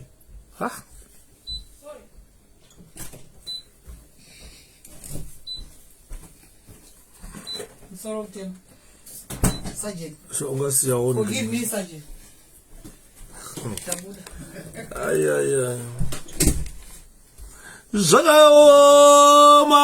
Zvakaoma. Very hard seguna mata. Andirimuona zvatiri kutaura. Nyaya ndiri kutaura iyi Passion Java hainzwisise. Hakuna Zimbabwe economy. I'm going to talk about my policies akaiswa neZANU-PF. I'm going to talk about them. The reason why I am saying we need President Nelson Chamisa, with all the shenanigans amuri kuona na Passion Java vachita dzedze, this is not a way of running a country. That's not how the economy is run. Economy yenyika haidi feja. Andi munhu wenyati kutaura. Hazvichadi feja. Zvakuda vanhu vanoziva zvavanoita. ande muri kuona ndosaka muri kuona 1965 Ian Smith aga declare UDI declare UDI from Britain. My bank assets they were frozen. My Rhodesians bank assets were frozen. Smith agabanzi ngane ma sanctions. London did little to suppress the rebellion. Avana zvimwe zvavakaita just to suppress the rebellion. Dai kuri kudhara kwaitumirwa masoja maBritish aenda unorovana navo vanhu vaya na Ian Smith. Airohwa Smith uyo. But maBritish vangodana don't worry about him. Ndobva vamuti ngane ma sanctions. Ndobva vamuti mavafreeza ma assets ake andi muriona. Saka Smith akazofinda ma local ways of producing things akatanga kuproduce things. Zimbabwe ukadava Harare chayakavakwa na prime minister aive ma sanctions. Vanhu vemuZimbabwe havana kufa nenzara kunyange kwanga kune ma sanctions andi muri kuona. Ma sanctions akavapa haana kuchema kuti aiwa ndikuramidza kuenda kuBritain ndazofrizirwa chii. Haana kumbochema Smith, akaramba achiita zvaaiita. Harare ikavakwa, road dzikagadzirwa, mvura yakachena tikapiwa, magetsi taive nawo. Kwakusina load shedding ma 1970s. Smith ari pama sanctions. Ngoma John makadi andiri munonyadza kutaura apana kubva 1966 pamusoro pema sanctions muZimbabwe maive nehondo, muRhodesia maive nehondo. Smith sustained that war. Ukanzwa vanhu veZANU-PF vachitaura kuti tikurwisana nemaBritish, tairwisana nemaBritish munguva dzaIan Smith, vataurire kuti munonyepa. MaBritish aitoda kuenda nemasoja kunorova Smith, but vakati haiwa rove nemasanctions chete. Va 1966 hatina patakarwisana nemaBritish, tairwisana naIan Smith. Ndosaka kuona maBritish vakaisa Smith pamasanctions. Smith was on sanctions because maBritish aida kuti Zimbabwe iatene majority rule. Vaivepo 1980 when we gained independence, pakauya Prince Charles kuZimbabwe. Akasvika akati kudii. Prince Charles vakasvika, mukoma Chale vakasvika vakati ndatumwa namambokadzi kuti ndiye ndizotakura Union Jack. Britain haichinei nechekuita nenyika yeRhodesia. Takakubatsirai nemasanctions, tikakubatsirai kurwisa Smith. Maiuya muchitora chikafu, muchitora hembe, muchipuwa dzimari dzekunorwisa Ian Smith. MaBritish vakarwisa Smith, vakabatsirana nemagwerila, anonzi magwerila. Ndakazokorekta hanzi magorira shepherd, anonzi magwerila. Magwerila vakabatsirana nemaBritish kusvika Ian Smith aenda. Dai tairwisana nemaBritish, pane pataizouya kuLancaster House here muBritain kuzogara pasi kunyorerana chibvumo chekuti hondo ipere. Because maBritish vairamba, haungatauriwo ndikurovana newe, wondaidza kumba kwako kuti hatitaurirana, ndobvuma kuya kumba kwako togara pasi totaurirana tonyorerana. Hazviitike izvozvo. Taienda to a neutral country. But it's because the British were not involved in that fight. Vanga vasinei nechekuita, vaitoda kuti Smith ape utongi hweguta ruzhinji kuvanhu veZimbabwe. This is why you see we went to Lancaster House, we sat round table, we signed agreements that ended the war. Vana Panganai Java, they don't understand this. Vanenge vakushandisa propaganda yeZANU. Hey, maBritish akaipa, hey, tairwisana nemaBritish, which is a lie. Amnangagwa always lies in hide, cape and mask. And so the independence of Zimbabwe was ushered by those sanctions against Smith. They were ushered by the struggle war that was waged by Zimbabweans against the Rhodesian front. Saka hondo dzese idzodzo ndo dzakaunza independence yeZimbabwe in 1980. Ndo independence yacharamba tichitaura nezvayo kusvika an Independence Day on the 18th of April 1980. And that's the ndo patiri kutaura kuti chipai vachamisa imi mazvikonewa izvi. Muri kudyiwa maelection, muchazoona pano ZANU-PF yadyiwa nhasi, muzotarisa the conduct of all the elections, mane true results, you will see that ZANU-PF was defeated from 2000. Ndopa mchashamisika kuti but why isina kuenda. Andimona. So Southern Rhodesia became independent on the 18th of April 1980. That was a day that was agreed after elections Zimbabwe ya independent. It became Southern Rhodesia became independent republic under a new name, Zimbabwe, after a decade-long war that killed over 30,000 people, possibly twice that figure. The number of Zimbabweans who lost their lives for the independence of Zimbabwe are probably 30,000 or twice that figure, because apana the correct figure yevanhu vakafa nguva dzehondo. Apana. Ukanzwa munhu achita ane correct figure of the people who died during the war, anenge achinyepa. Even ukabvunza magandanga kuti how many magandanga died during the war, they don't have a correct figure of how many people actually died during that war. It is estimated to be between 30,000 to 60,000 people vakafa pahondo iyoyo. So Her Majesty's government gave independence to Zimbabwe, and he said Britain has no responsibility for the government of Zimbabwe. That was a declaration by Her Majesty Queen Elizabeth to say, look, Britain has nothing to do with whatever Zimbabwe will go through. You black people are now independent. Go and run your own affairs.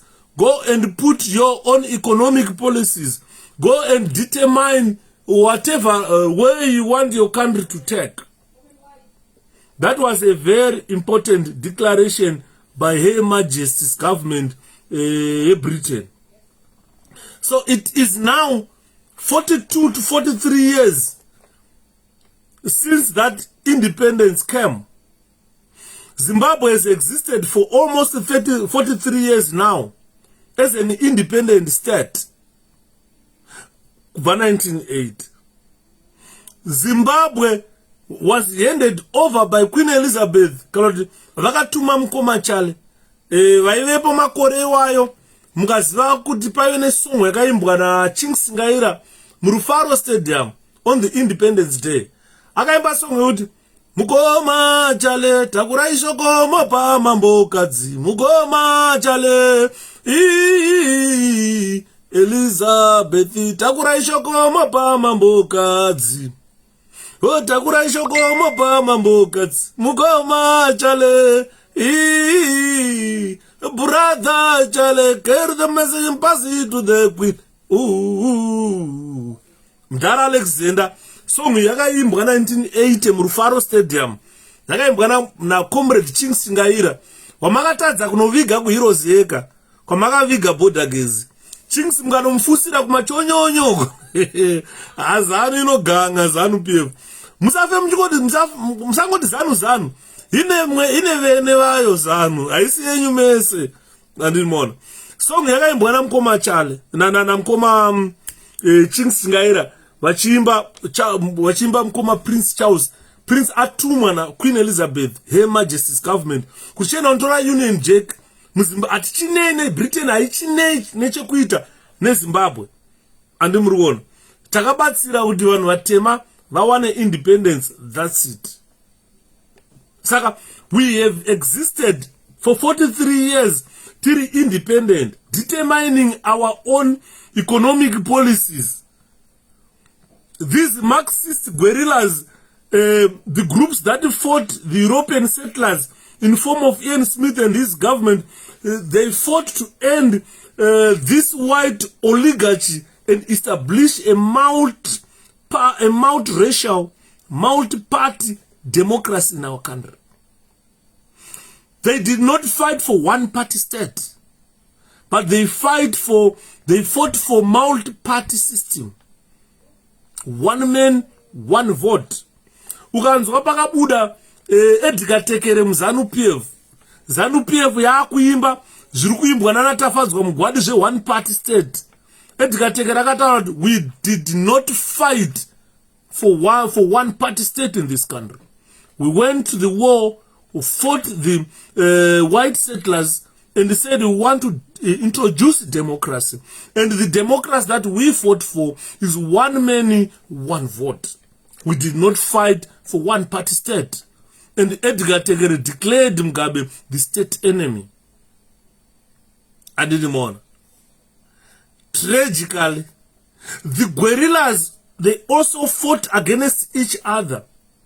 After fighting the white settlers, they tragically fought against each other. This bloodshed continued after independence instead of embracing independence. This is why I am saying we need to vote. We need to be vigilant. We need to be vigilant. Because Kasabe vigilant, we're not going to 2008. But unfortunately, if they implement the 2008, Zanupe very good on a greater margin. Mark my words, 2023, kana uriga kwacho. Guys, I'm sorry. Internet yacho ma one. Internet yacho ma one. Ma one jayo. Ma one. That internet yedu ma one. But anyway, let's continue. It has allowed us to continue. You know that 2 minutes ushtaura, you have 15 minutes ishtenderera chet to reconnect. But zvirikupera this week because takuchinja internet this week. So the problem is, after we fought for multiracial democracy, we fought for multi-party democracy, these guerrillas, they never stopped fighting each other. The reason why we need someone who was never involved in these dog fights. We don't want any soiled person to run Zimbabwe again. Anyone from ZAPU is soiled. Anyone from ZANU is soiled. So we want an independent individual to take our country further. Because 42 years of failure by ZANU-PF, 42 years of failure by ZAPU and ZANU-PF. Because in 1987, these people, they formed their unit. They came together. They ruled Zimbabwe from 1987 up to now. Joshua Nkomo was part of ZANU-PF. He died part of ZANU-PF. A lot of ZAPU people were part of ZANU-PF from 1987, and they died as part of ZANU-PF. So most of all these people are soiled. Some of them were involved in corruption. A very good example is Nakutaura, a very good example. Vanhu vakashanda ku prison. Kwana Blaz ayo ku prison. Ameno kana achiriko, but I heard kuti anenge akabuda basa manje. Ainzi Luke Svanda. Ainzi Luke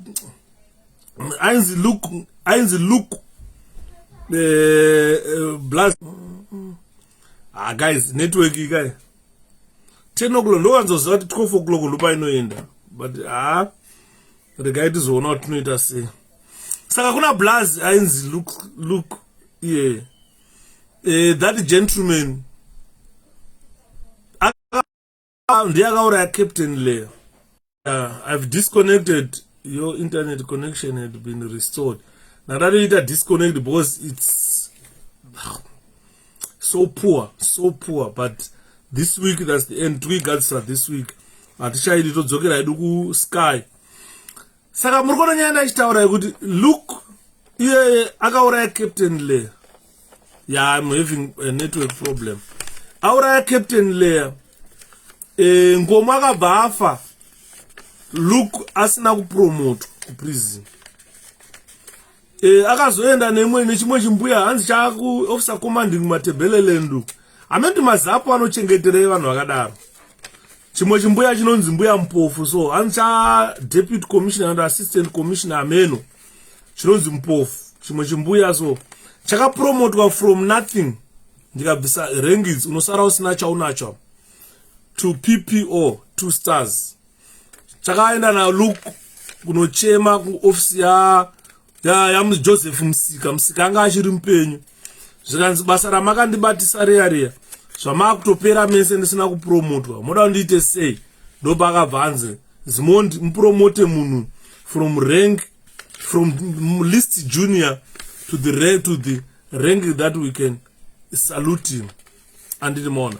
Saka you find kuti chintu chakanga chakaurayirwa Captain Leah munhu akaona corruption kubvira kutengeswa kwenyanga dzenzou munana Kariba vana Joshua Nkomo vaya vaive nemasyndicates aiuraya nzou vachitengesa nyanga dzacho kuendesa vachita mari.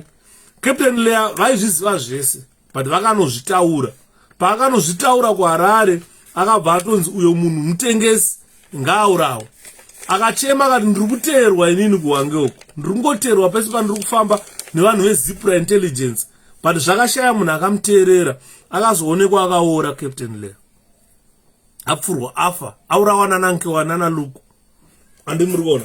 Saka you find kuti madhara mazhinji acho ese they were involved mumacorruption madhara vainvolva macorruption. Saka manza taakutaura kuti hatichadi munhu anoti zapu hatichadi munhu anoti zanu takuda just an independent man to run our country. The reason why ndati ndichakuudzai kuti akuda chamisa apinde. All ZANU-PF people are tainted, all ZAPU people are tainted. Saka what we need is new blood to take over the governance of Zimbabwe 43 years of independence. We can only achieve this in 2023. We need to be vigilant, ladies and gentlemen, because madhara they caused bloodshed. Vaine muZAPU vairesista zvaidiwa neZANU vakatanga kurovana, they fought against each other and their fight yanga isiri fight yekutonga but yanga iri fight yekucontrola zvimagangsters looting and corruption. Their fight degenerated into bloodshed and continued after independence. Instead of embracing independence, the leaders of ZANU-PF and ZANU, they started fighting each other, and the ZANU-PF went on to terrorize innocent civilians in Matabeleland, and they terrorized the defeated ZAPU, which comprised of the Ndebele minority. At the end, the Ndebele minority suffered a lot because of this bloodshed, but this had nothing to do with the running of Zimbabwe. Yanga iri nyaya yekuti nyaya yakanetsana chaiyo yanga iri nyaya yemapromotions aya rankings kuti kwaipromotwa vana Lookout Masuku vachita majunior ana Mjuru, but you will find that Lookout Masuku was senior to Mjuru. Kune vamwe vanhu ZANU yaipromota magenerals ayo aina kupromota magenerals eZAPU pakaitwa integration yearmy. Saka at the end zvakabva zvakonzera kusawirira, ndozvakakonzera entumbane, ndozvakakonzera hondo ipakonmara, vanhu kutanga kuridzirana pfuti. Bozo waitowa wakagara sotoona munhu wato yakapfeka musodzi mutsvuku atopfeka heti makutomupromo makutomusaluta anenge achisalutwa najunior na senior wake, but that senior atove junior. Saka izvozvo zvakakonzera hondo dzakanyanya dzakazoita spill into terrorization of innocent people, especially the minority Ndebeles. They suffered a lot.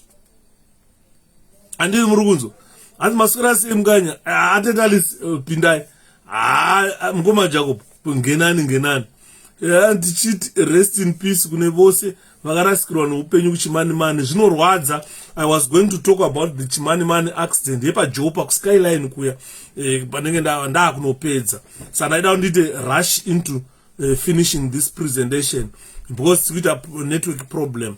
Saka you see, to this day ZANU-PF continues to intimidate those people in Matabeleland. They continue to intimidate those people in Zimbabwe. They've forestalled development. The ZANU-PF has forestalled multi-party democracy because it's not working. If you go to Matabeleland, vakutonzi ukasavhotera ZANU-PF tokudzinga papurazi, ukasavhotera ZANU-PF unofana nzara, hauna chaunowana. Those handouts, they are not getting anything if you vote for any other part. But now that must end. Atetelen, how are you? I'm well. That must end, ladies and gentlemen. The only person who can end that is none other than Nelson Chamisa, who is not involved in any of these bloodsheds, who is not involved in any of looting Zimbabwe, who is not involved of any of everything that you see. Yeah, Intumbane, Intumbane, Papa Nenyaya Paya. You understand? It was caused by all these promotions, rank, because ZANU-PF commanders were given senior ranks to ZAP commanders. So at the end, the ZAP commanders, they felt, look, these people have used us. Our juniors are being promoted. Personal exam lieutenant colonel. How about me? You understand? Saka vakaona we are being marginalized mu army. Ndo vakatanga kurizirana futi. Vakatanga kurizirana mabaraki vakomana nenyaya dzema promotions. Ndo zvakazoita degenerate into genocide where Ndebele, minority Ndebeles were killed. And on. Vanhu vairairwa kunzi yo Mndebele bvuma kuti inini ndiri chef wako. Ndochete zvakakonzera hondo dzekunana matebelele ndidzadzo. Haisi hondo yekuti yakanga yave yekutonga because vakanga vari mugovernment vese. Vana Ngomo, they were in the government. And Ngomo was just reduced to a mere vice president, vice prime minister during that time. And vakomana vazhinji, when I look at Masuku, they were even senior kuna Mjuru, but they were given junior positions from Mjuru. During that time, Air Force yave nemshona, Army yatungamirwa nemshona, prison yave nemshona, police yave nemshona. Apana pa waiona munhu weZAP achikwana pamusoro ipapa pasina.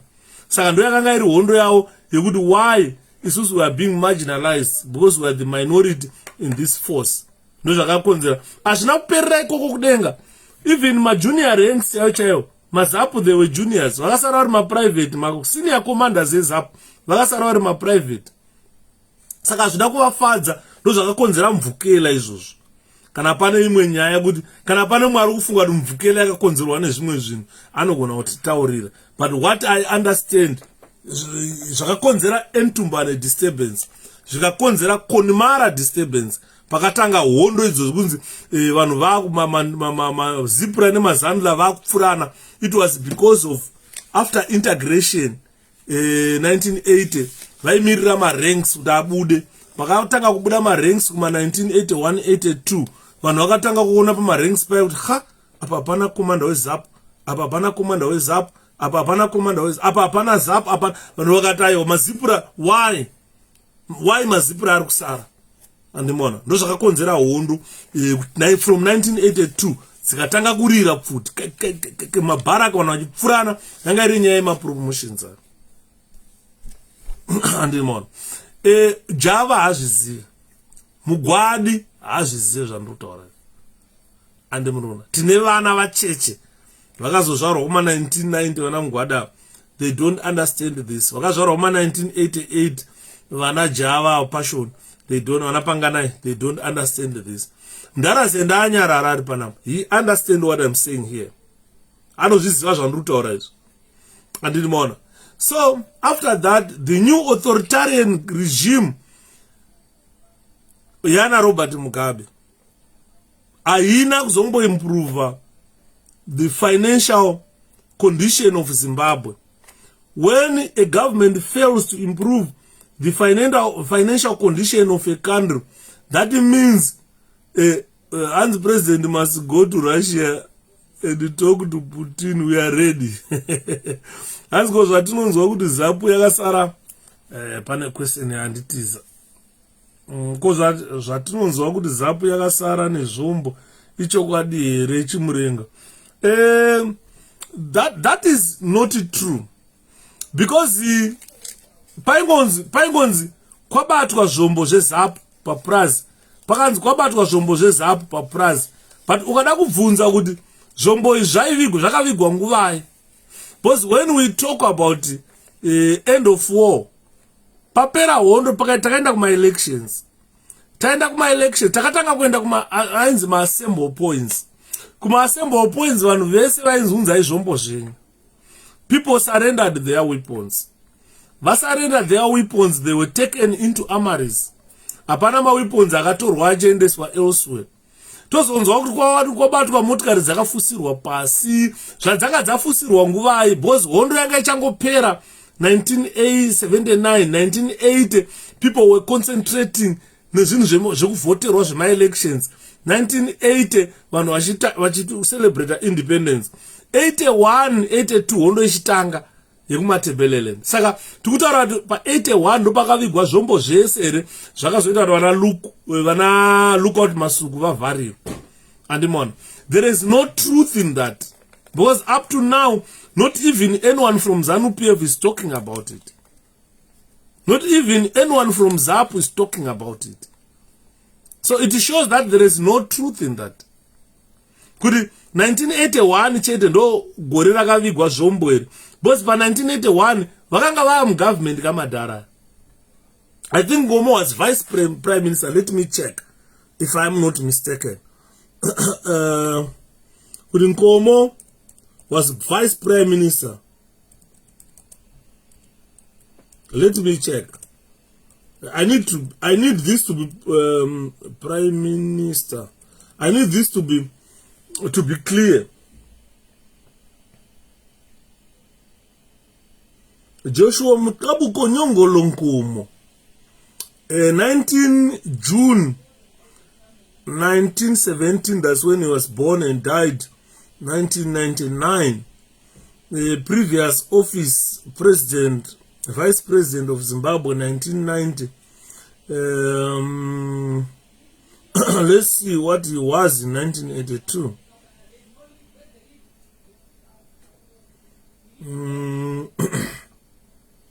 He became 1992. I'm trying to check on 1992. 1982. Minister of Home Affairs from 1980 to 1982.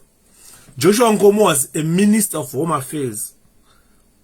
Angari Minister of Home Affairs 1980 to 1992. Ndo gorera inzi kuwanikwa zvombo zvakavigwa nezipra, kuwanikwa zvombo mapurasa akata. I don't think there is truth in that. If anyone knows a lot about that, I'm glad to be educated on that part. I'm not privy to that part. But Joshua Nkomo was Minister of Home Affairs from 1980 to 1982. Now, 1982 ndo pakazotiza Joshua achienda kuBotswana. He came to UK and was deported. And so they went on after that,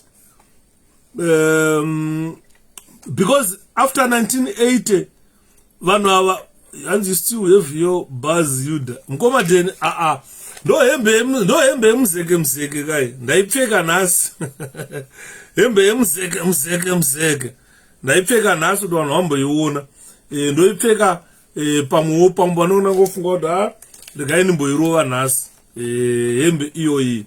So what I'm saying is, by 1980 Joshua Nkomo was Minister of Home Affairs.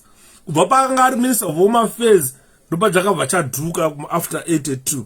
Vanhu zano yake mbati Nkomo ngauraudzva nyiri ndoune pakubuda hondo, vanhu vakurwisana, pakuitika zvakawanda. Andimurikuona.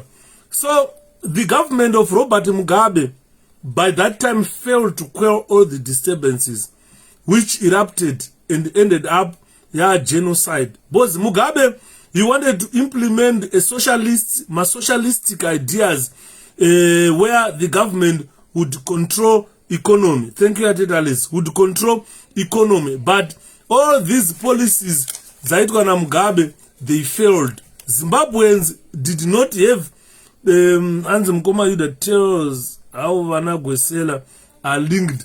Those are concocted stories, to be honest with you. Those are concocted stories. It's like the story yana 𝗏𝗏𝗧𝗏 yangoda kufanana ne story ya Morgan Tsvangirai. Yekuti Tsvangirai akatakurwa akaendwa nayo Canada. Akaenda pamberi pa Ari Ben Menashe. Akatanga kunzi mdara toda kuuraya Mugabe.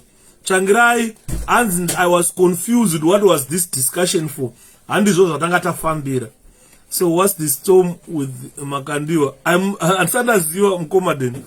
So you find nyaya dzana gwesela zinogona kuve dziri nyaya dzakangofanana nedzinyaya dzana 𝗏𝗏𝗀𝗏𝗏 dziya dzekuti they are concocted stories dzakafanana nenyaya yechimwenje yekuti vanhu abaningistole vaive nechimwenje chainzi chinoda kuuraya Tsvangirai, chinoda kuuraya Mugabe. You still remember the 𝗓𝗏𝗏𝗀𝗏 yainzi aida kuuraya vaida kuridza pfuti kana vabhombe mudhara Mugabe paNational Sports Stadium paipai. I think muchiri kuyeuka nyaya iyoyo. The gentleman uye kunzi aigara akasungwa akaendeswa kuchikrubu maximum, achigara kuchikrubu maximum, but haana kana day one rakadya chikafu chepachikrubu maximum. Akazongoburitswa zvimwe zvisinganzwisike. Government up to day kana akada kusitaura vanobva vanyarara, vomutengera motikari, vakamutengera imba, vakamuitira quite a lot of things. Arms were found and the senior ZAP officials confirmed it and said they were holding them for ANC operatives. I can send you the link of 𝗓𝗏𝗏𝗀𝗏 confirming it. Thank you so much, Nino. Thank you so much. Hands my arms, I'm not privy to that. Saka ndotodzidzawo ipapo kuti my arms of the war iwayo ari kutaurwa akanga ari zviri kunzi hanzi akanga ari ANC aichengetwa kuma farms ZAP. We don't know about that. I think I have to look into that in detail. Thank you, Nino. Thank you so much. So this is what happened, ladies and gentlemen, that after 1980, after independence, Zimbabweans did, you can agree with me, Zimbabweans did not have the capacity to participate in the economic programs, and the government had to assist them through providing free education, trying to do my job creation and land resettlement. All this failed to work because those were something like socialistic ideas that Mugabe wanted to implement to move Zimbabwe forward as prime minister, but azvina kushanda. This is why you see even our Zimbabwe dollar, it plunged. I was talking to certain people. Do you know that the Zimbabwe dollar 43 years after independence, if we had maintained the economy left by Ian Smith, ingadai Zimbabwe dollar equivalent to £1 today, can equivalent to $1 today. Ingadai point of reference in regard to currencies in SADC. But because of all the ZANU-PF's bad policies that they implemented, which destroyed the Zimbabwe economy, under ZANU-PF, Zimbabwe currency has become the most unstable in our region. Taiseka metikaji, taiseka wanakwacha we Zambia, taiseka wanakwacha we Malawi, but we are the worst than those currencies. Our currency by now, 43 years of independence, would be the reference point of SADC. Rand rangasina dollar, Zimbabwe dollar. But now, instead of us showing that we are the most educated people, arms were found in Nitram farm, which belongs to ZAP. Exactly. So I will look into that, because I definitely, can you send me the link so that I will explore the issue of those arms which were discovered. I would need to really understand about it. And then on. Paul, really say, Saka you find it good. Mariede yesu singadairi ndiyo yokunzi ukada kuchinja Botswana pula unokochinzi $1 Zim to about 10 Botswana pula, $1 Zim to about 100 rands, $1 Zim to about 1,000 net cash, $1 Zim to about 5,000 Zambian kwacha. Our monies today was supposed to be the reference point of SADC. Chapiro also phone told exactly what happened about arms sketch found on ZAP farms and what followed. Exactly, I will definitely phone Mkomong. I will definitely phone, because I know when I talk to you, I've got first-hand information which a lot of people don't which a lot of people are not privy to. Saka ndotoda kutokufonera titaure, ndotofona mkuru, because tikakuregerai makadai mukafa munenge mafa neinformation yatinoda. Saka we want everything to be clear. Thank you so much. As we are busy building a new Zimbabwe, but Makandiwa is busy blessing Mnanga and Chiwenga now. Makandiwa is a virus. Obvious. We were warned about Makandiwa, remember. Nampano Chiwenga gati Makandiwa asimunu wamari. Asimunu wamari. Ewan Makadimpana Chiwenga no penga talent. Maakuzona nazuda asimunu wamari. And so the economy of Zimbabwe suffered a lot of hyperinflation and a reduction of social standards. If you look at the way Zimbabweans live, takuenda kunourawa nema-South Africans wana wakanga wasina economy yakasimba. Takuurawa mu-South Africa tichiurayirwa nzu muri kushanda mapurazi medu muri kukaya kofi. Ndozvatiri kufira ku South Africa. Because muZimbabwe nari South Africa wese is just working. Kutanguwana paawana randiro rakariwana kumba rinomuvakira imba, kumba rinomutengera chibhorani, kumba rinopa kuti vana vaende kuchikoro vana vadya. But zvese izvozvo we are now suffering. Post-independence Zimbabwe economic policies were so bad, ladies and gentlemen. So ZANU-PF destroyed everything that they found. They have not been successful in any implementation of a policy. ZANU-PF economic policies were very poor. And the so problem yakazoitika ndeyekuti vaona kuti they've got poor policies. They never win the Zimbabwe citizens from too much dependence on the government for survival. Up to now, this is a tool that they use when they want to rig an election, because they never win Zimbabweans off from a government for survival. Kana iri mbeu every year apana pavanori gore rinotakupai mbeu chiendai munorima vanhu veZimbabwe gore rinouya mozvitengera mega mbeu because takupai capital apana. Vanotengerwa vanopiwa mbeu gore negore. Government inenge ichivapa mbeu gore negore. Vanenge vachiva vachipiwa 2 kg yesugar, 5 kg yeupfu every year.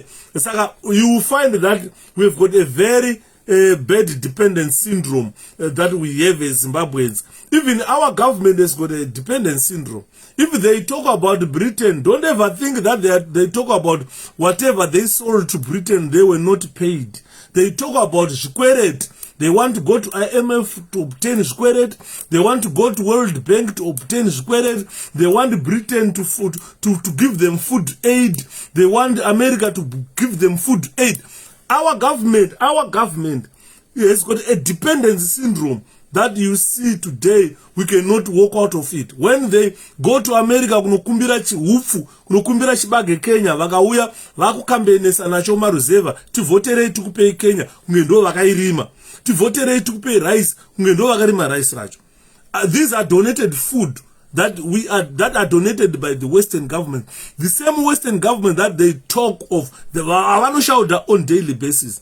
And Joshua Nkomo made a very big mistake when he ordered 𝗓𝗓𝗓 to stop that Intumbane fight. 𝗓𝗓𝗓 were on right track to conquer ZANU-PF. That's why Mnangagwa and Mugabe became very angry and sent Gukura wound. It's so sad. It's so sad. Intumbane uprising is so sad, ladies and gentlemen. So very sad indeed. It's a very sad chapter in the history of Zimbabwe. So you find pane zvatiri kutaura zvese vana vaMwari pane zvatiri kutaura zvese that you find tikada kudzoka kumashure where ZANU-PF failed. Vakatanga kuisa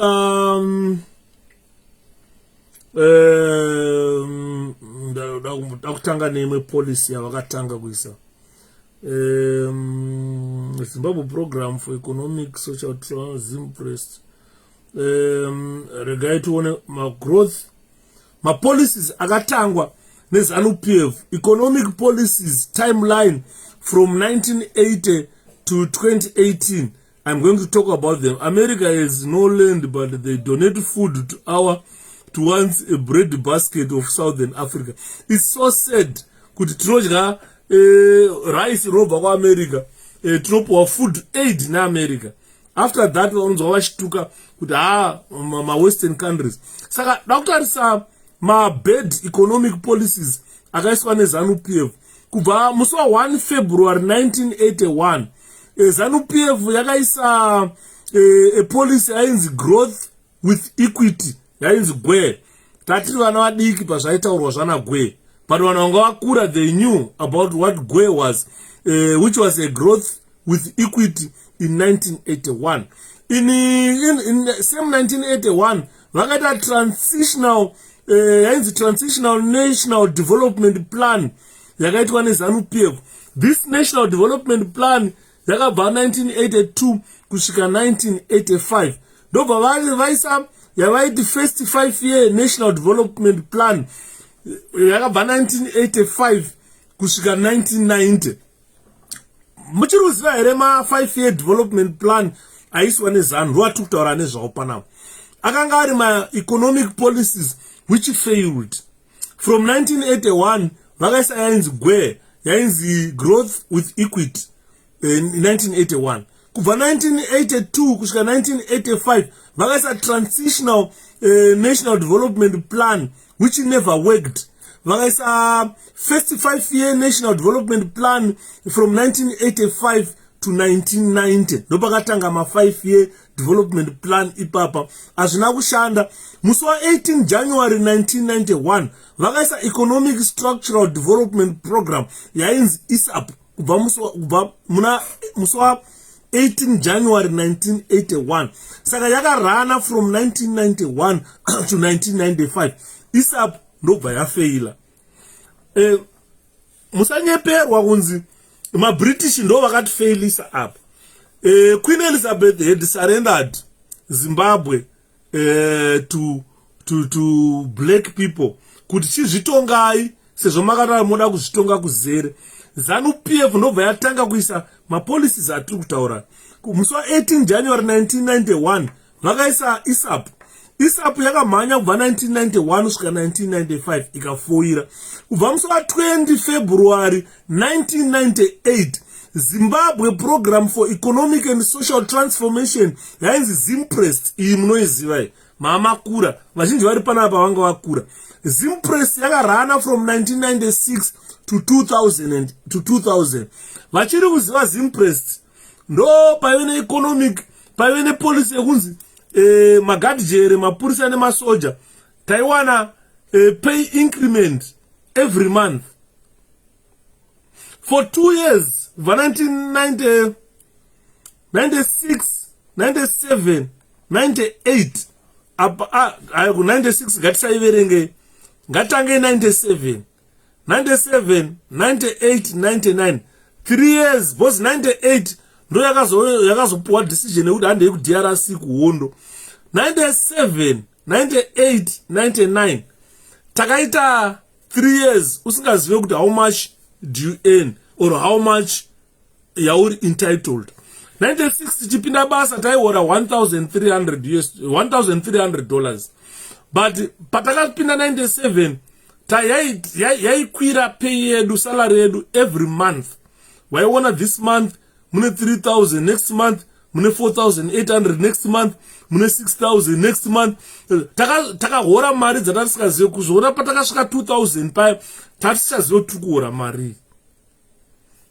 Dai ndasina kusiya mapayslips angu ese ndinawo kubva ndapinda basa, ndandinawo ese, ndaigona kuratidzai kuti mwezi wakati taihora mari yakati, mwezi wakati taihora mari yakati. Saka iyi yainzi ZIMPREST policy iyoyo. Ipolicy ndo yakasila the final coffin on Zimbabwe economy nail.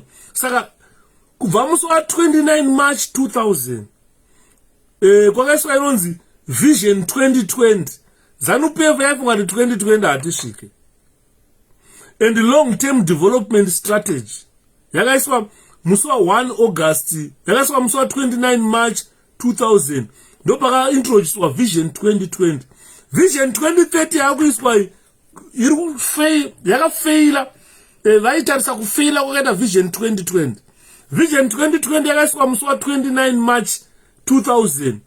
Vakaisa Vision 2020 and the long-term development strategy yakarana kubva muna 1997 kusvika muna 2020.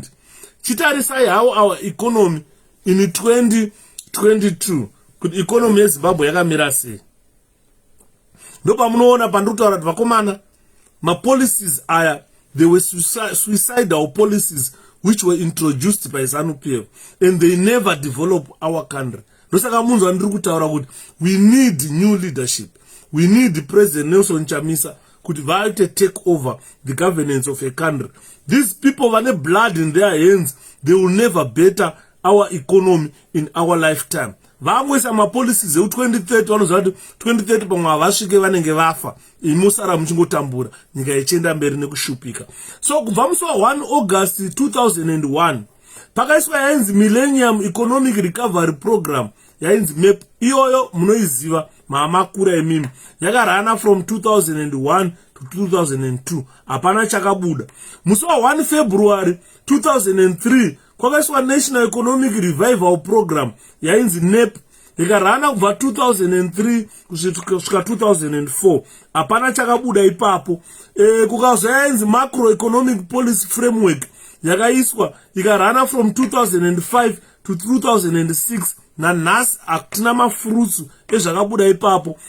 Musi wa1 April 2006 kwakaiswa National Economic Development Priority Program, yainzi 𝗓𝗡, haina chayakabuda from 2006 to 2008. So if you look from 2005 pakaiswa Macroeconomic Policy Framework nepakazoiswa National Economic Development Priority 2005 to 2008, ndo pakakwira inflation, tikaita record inflation in the world. Hapana nyika yakaita inflation seyatakaita. Government yeZANU yakatanga kuprinta 100 billion. 100 billion. Wakamboenda nyika ipi wakona kuchiprintwa $100 billion ndekupi? Saka government apa pa $100 billion yaiprintwa, tangatanzwa every month kwaichekwa ma03, ma06, ma03 every month.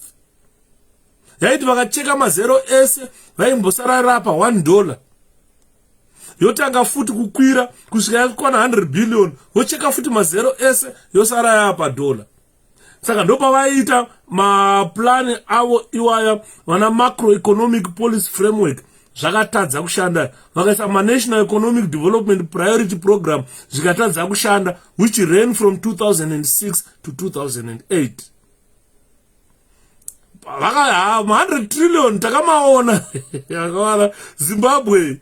Andimona kubva musi wa 30 September 2007 Zimbabwe Economic Development Strategy 𝗓𝗡 yakaintroduced, ikarana from 2007 to 2011, hapana chakabuda. Kubva musi wa 19 March 2009 Short Term Emergency Recovery Program yakaintroduced 2009. Iyi ndo yakaintroduced in cohort or in collaboration with the MDC. Vana biti vakupinda kuta take over financial Ministry of Finance. This program worked. Yaka stabilizer even zvinhu zvemunyika medu zvakatanga kuwanikwa, production ikatanga kukwira, zvinhu zvichingwa chikachipa, life ikachipa. Vana biti vakatarisa futi vakagadzirisa vakaisa Short Term Emergency Recovery Plan year 2 ikashanda kubva 2010 to 2012. Saka yakazoperawo 2012 chipinda 2013 Government of National Unity ichibva yabva. Ndobva ZANU-PF yauya ikatanga futi kuita kubika nyemba dzayo. Andimona biti akashanda wakumana akambotra mukakainzi yakasara iri mumaoko eZANU-PF yainzi medium term plan, yakasara iri mumaoko eZANU-PF from 2011, but zvese zvakabva zvambomboira. Chinamasa anenge anga aita take over. Saka kubva pakapera Government of National Unity, Zimbabwe Agenda for Sustenance Socio-Economic Transformation 𝗓𝗎 ndo yanhasi muchiri kungotaura nyaya dzeZIMASET. Yakashanda kupi 𝗓𝗎? It's another economic plan. Yakaiswa neZANU-PF kusvika pa pakapera government of national unit kusvika nhasi vakaintrodusa 𝗓𝗎 aina kushanda. Saka uri kuona nyaya dzati kutaura kubva 1981 kusvika pa 2013 apa pakambane ma-economic development policies akaitwa neZANU-PF which never worked. Hansi Truchamisa is our president already. I was listening to his Independence Day speech today. The man is powerful, very powerful.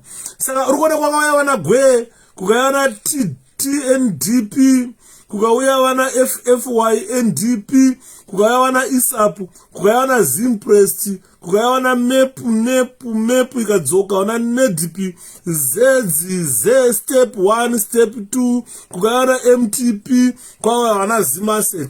All these were policies that were meant to try and bring a working economy to our country, but ZANU-PF failed dismally.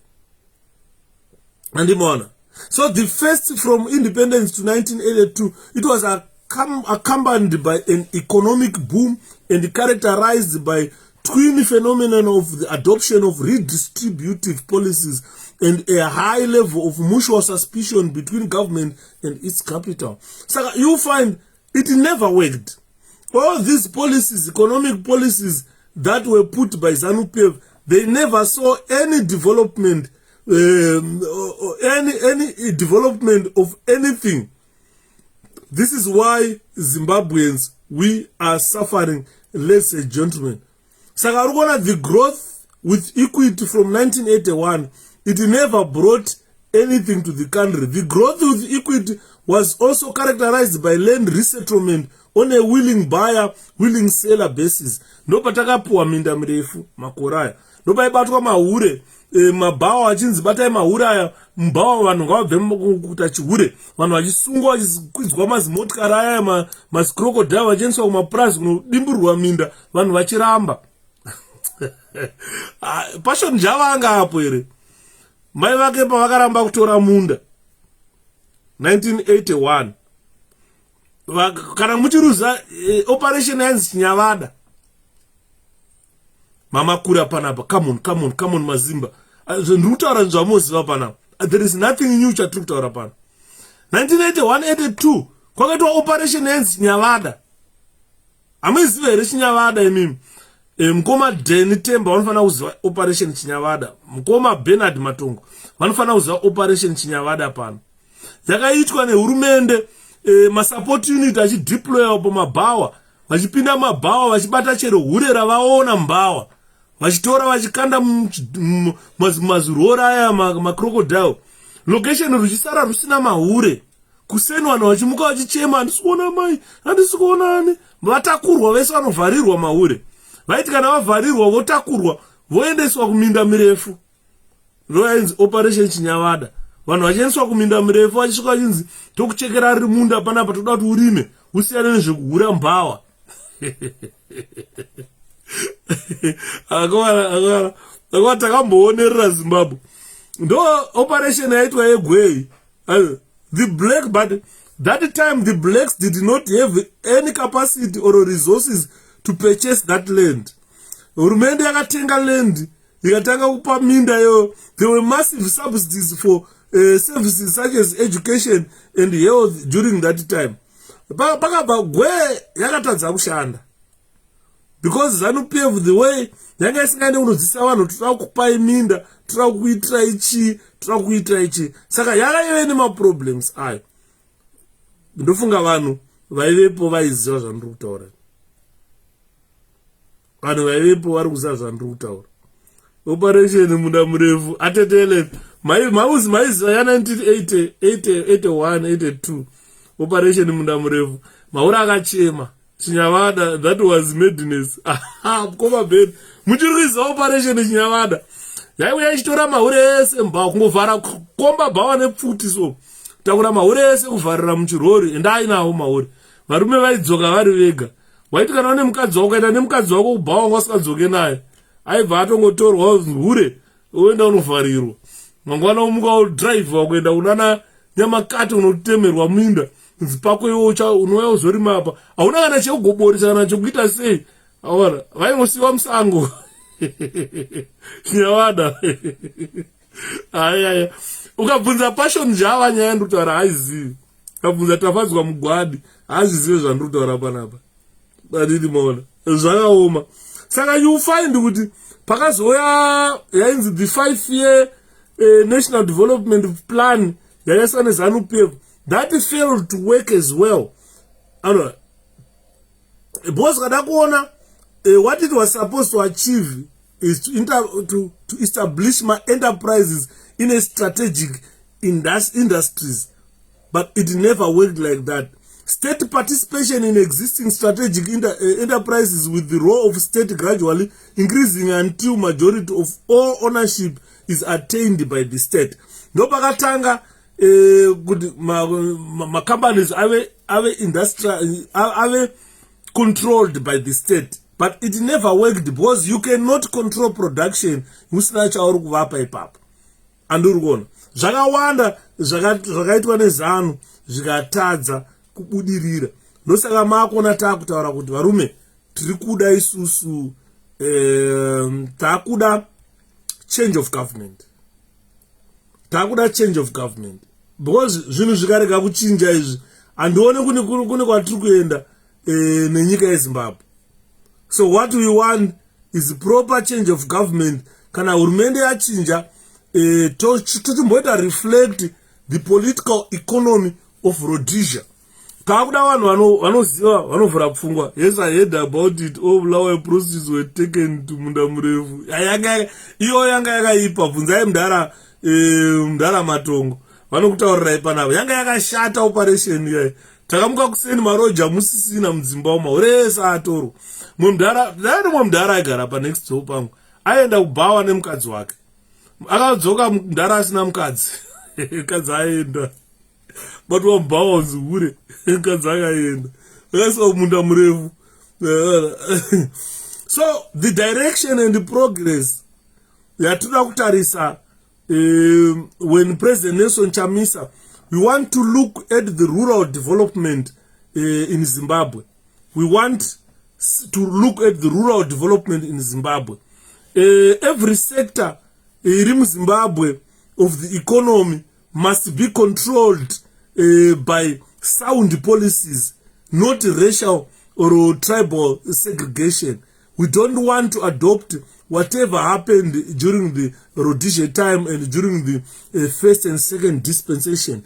We want to see a development of rural areas, rural electrification. Anzi vanhu vekumaruwa ezvinezvi ukada kutarisa ezvinezvi ndakutaurira chokwadi imbozviongororai. Vanhu vazhinji havachavaki dzimba mutauni. There is a reason why vanhu vasichavaki dzimba mutauni. Ndikatovaka mansion yangu paruzevha, ndoisa boho rangu paruzevha, ndoisa magetsi, ndogara upenyu hwakanaka kupfuura munhu ari mutauni. Hakuna zinwa ichaya chindinokera kana kundisira mita paboho rangu. Hakusisina kanzuru nayo chindinokera nenda rent pamansion yangu yandavaka. Andiri muri kunzwa. Ndinoswera ndichidiridza garden rangu nemvura ndozara haipere iri ngofamba pasi apa. Saka vanhu vazhinji vakuprefer kunogara kumusha nokuti hapana kanzuru iri kuya chichida rent. Hapana zinwa iri kuya chida mvura. Chaunogona kungozoteerera chete pamwe magetsi. Kugara kwese unenge uchigara mahara. Woisa zijurawo rako iro. Woisa zimansion rako. Wodyara roni yako uchidiridza. Uchiita sei zvatopera. Wozvigarira mukati memwe. Uchiti kana wakuda kuenda kutown unongoenda unotenga sugar. Unotenga sugar ne one or two things wodzoka kugara mumba mako uchiona TV uchimwa tea wagara mumba mako. You are not worried about rent. You are not worried about zino. You are just worried about magetsi. This is why we are saying vote for Nelson Chamisa so that we bring development kumaruwa. Kumaruwa yako kotingeta kuisira road.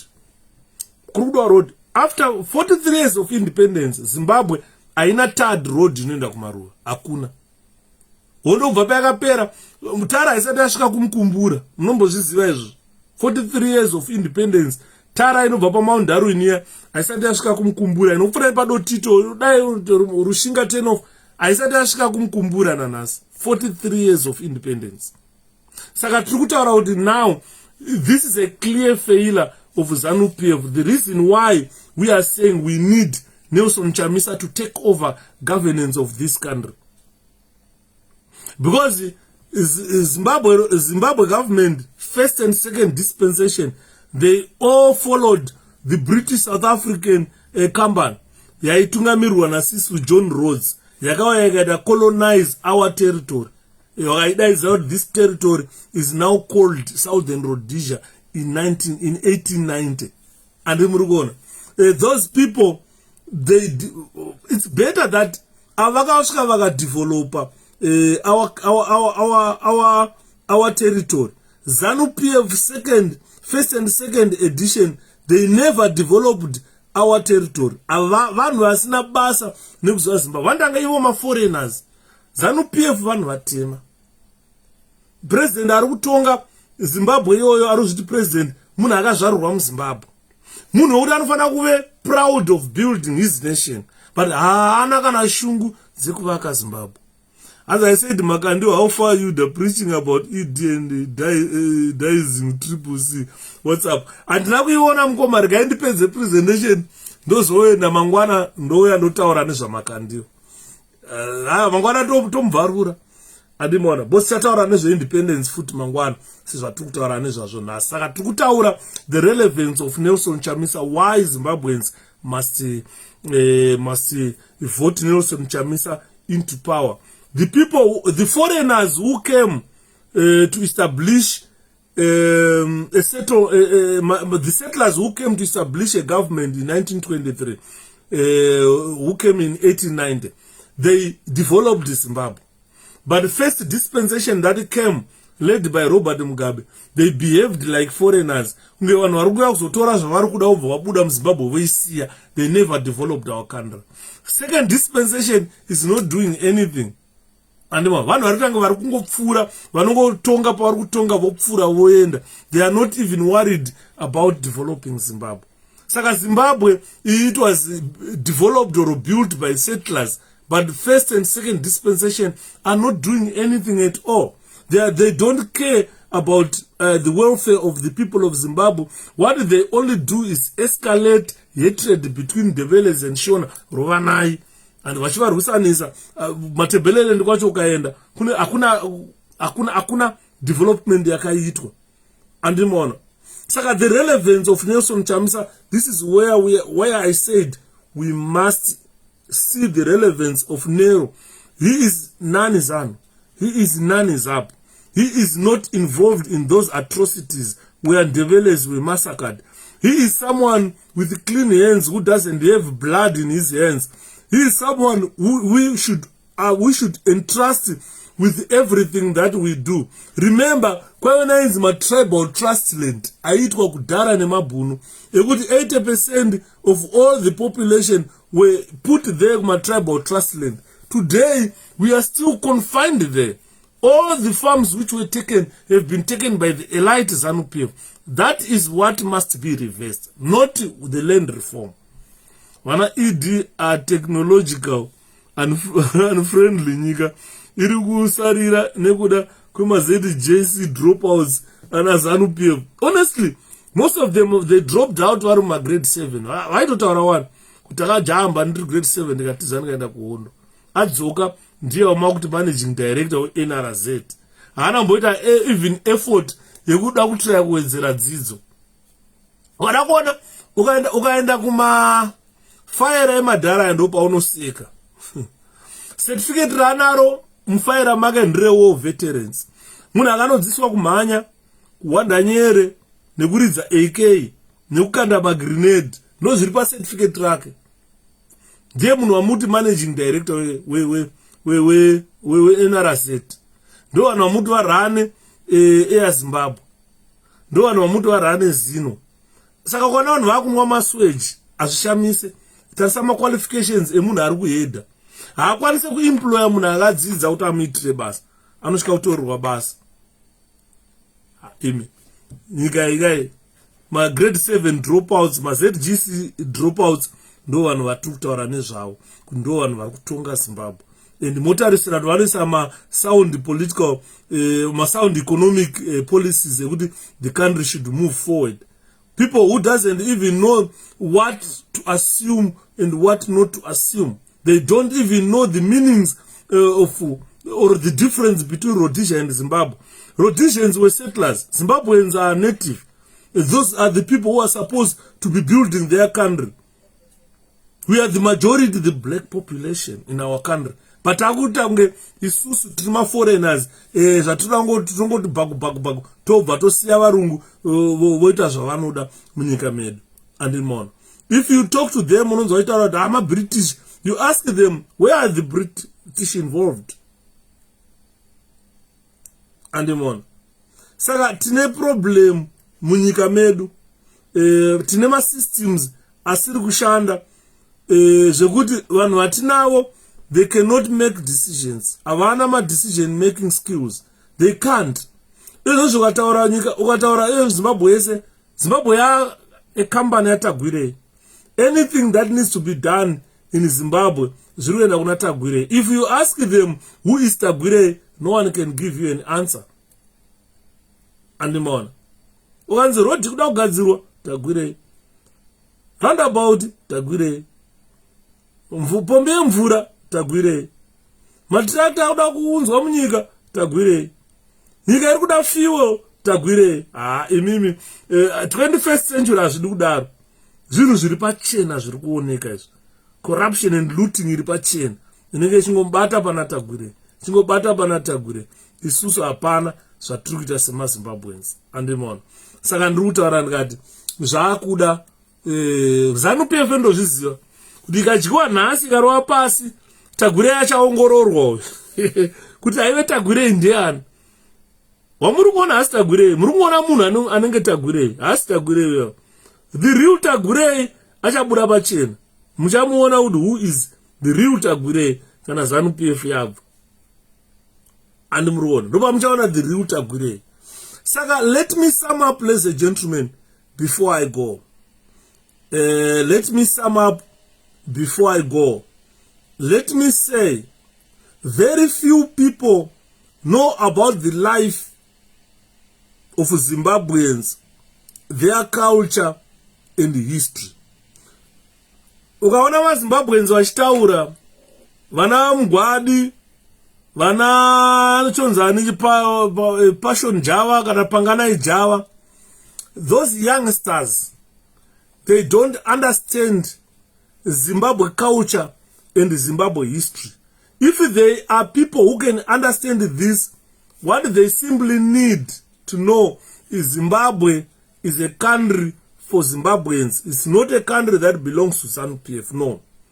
Before ZANU-PF, yaitoitungamirirawo kusvika ZANU yauya, ZANU ndobva yapwanya zvakanga zvasiya zvavakwa nevaivepo.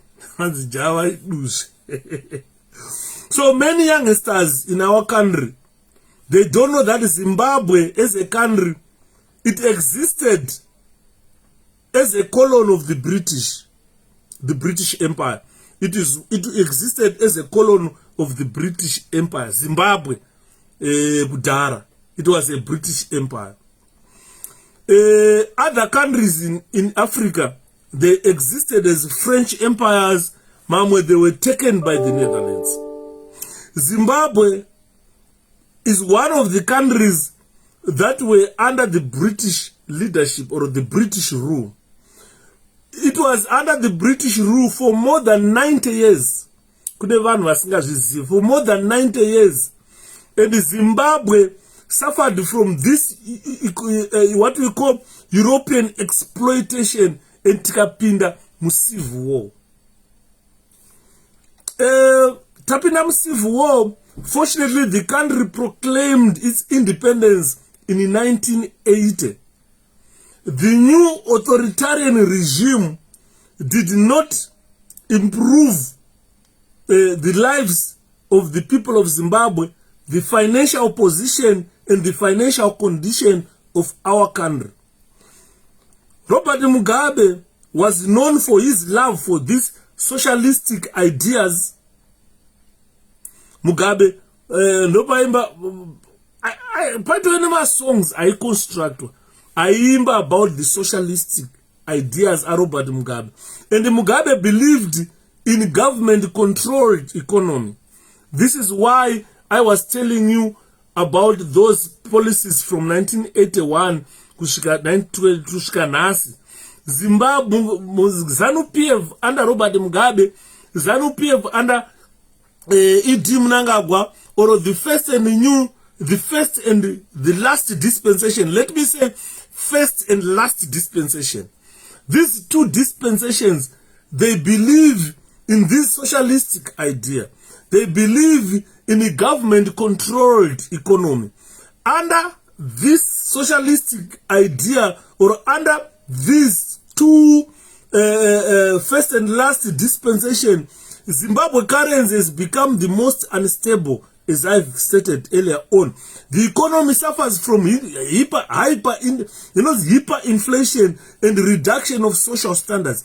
The way we live in our country, that's not the way an educated community or people of Zimbabwe must be living.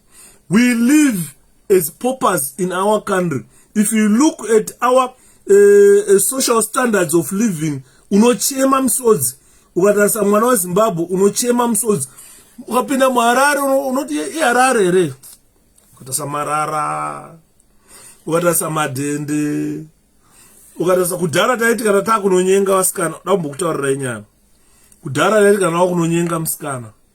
Ukaona musikana waunoda akanaka, iwe unenge usina bhutsu yakanaka, waitoenda kushamwari kunokumbira bhutsu, wosvika woiporesa, wopfeka socks, woenda unonyenga musikana.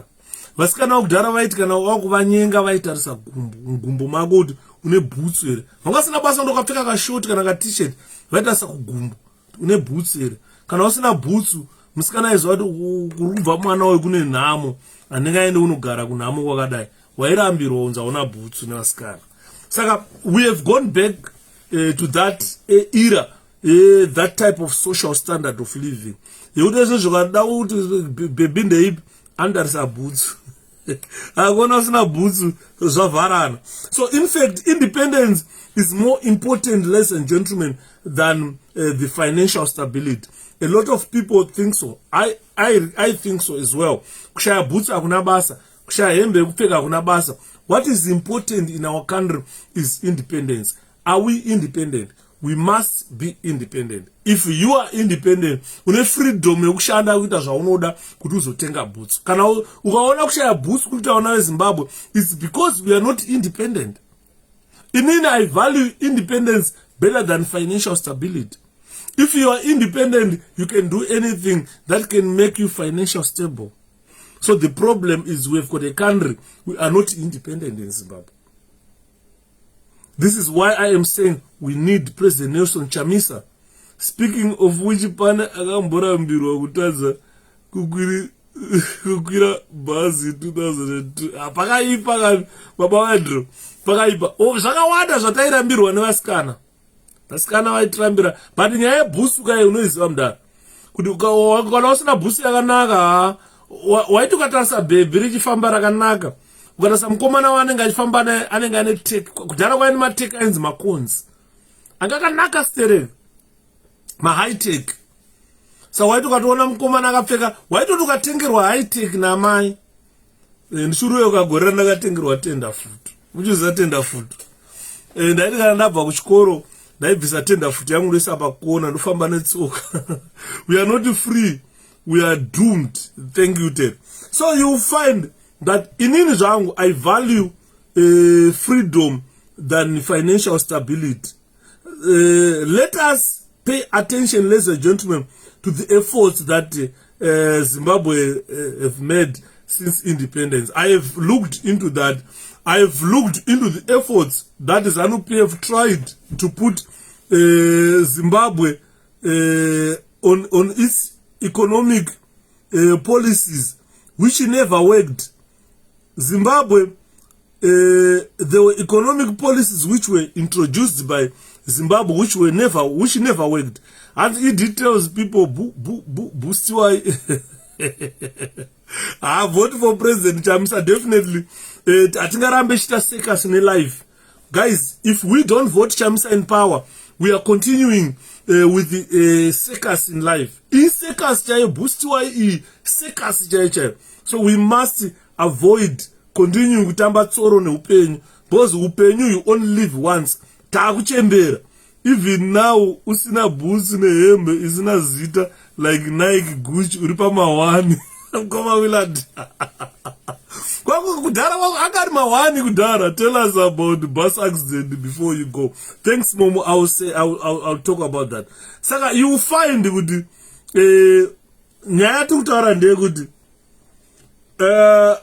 Independent. Yes, Zimbabwe. Aina chaka improve ku life yevanhu vatema. Yakarenda life yedu ive wese. Nasu ukataura nemunhu andokudza kuti mabhunu ari nani. Dai Zimbabwe yakaramba ine mabhunu for these 42 years. Nakutaura hapana angadai ari mu-UK. Ingadai tiri kuZimbabwe tichi takasunga matai tiri mumakambani tichishanda basa rinotyisa. Being independent is because of financial stability. Yes, but what I'm saying now, Mkoma Steve, is inini zvangu saShepherd Judah. I prefer being independent.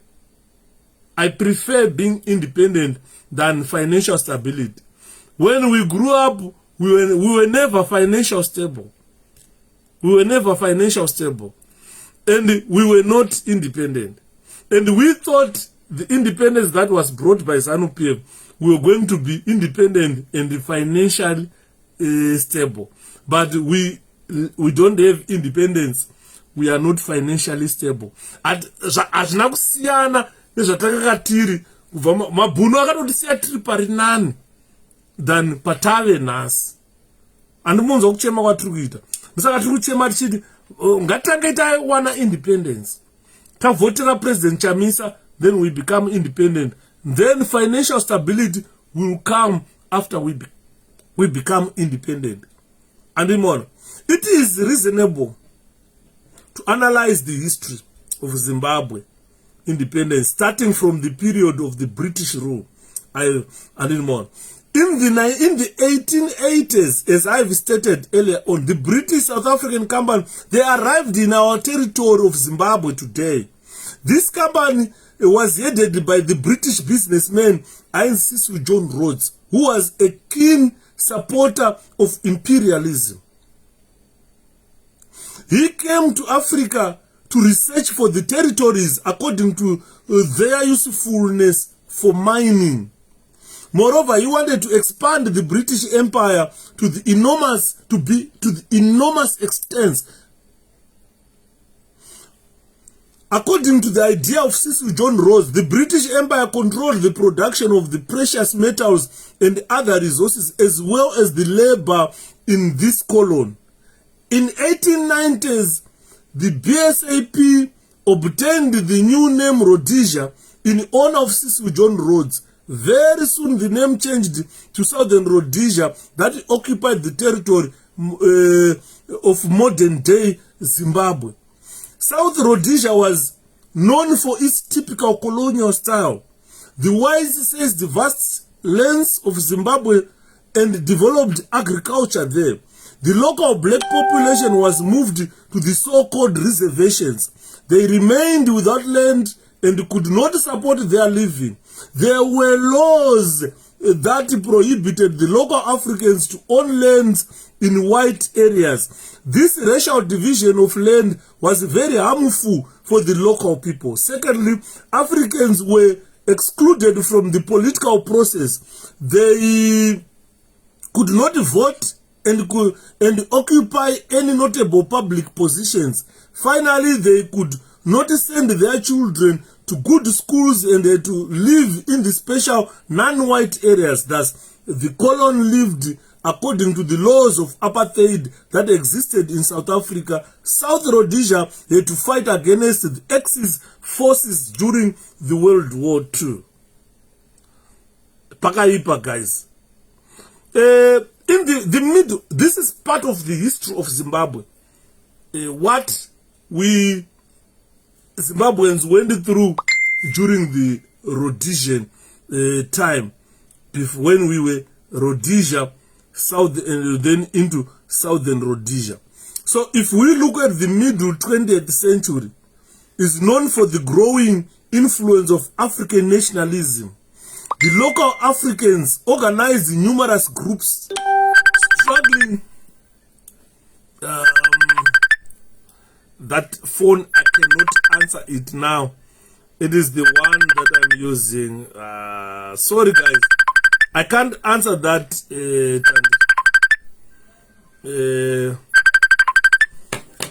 Those who want to phone, guys, use my WhatsApp 0044. Oh, it's coming to this one. 𝗓𝗲𝗧𝗘. I was giving them 7411777466. Those who, you can use my WhatsApp. You can use my WhatsApp, guys, those who want to call. Because the same phone that I'm using. Clint, can you bring it here so that when someone calls, I can quickly answer that?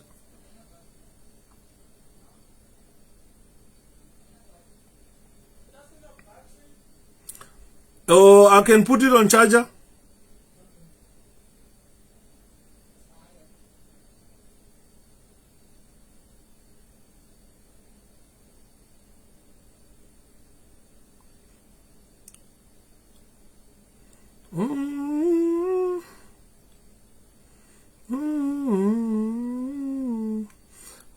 The good book.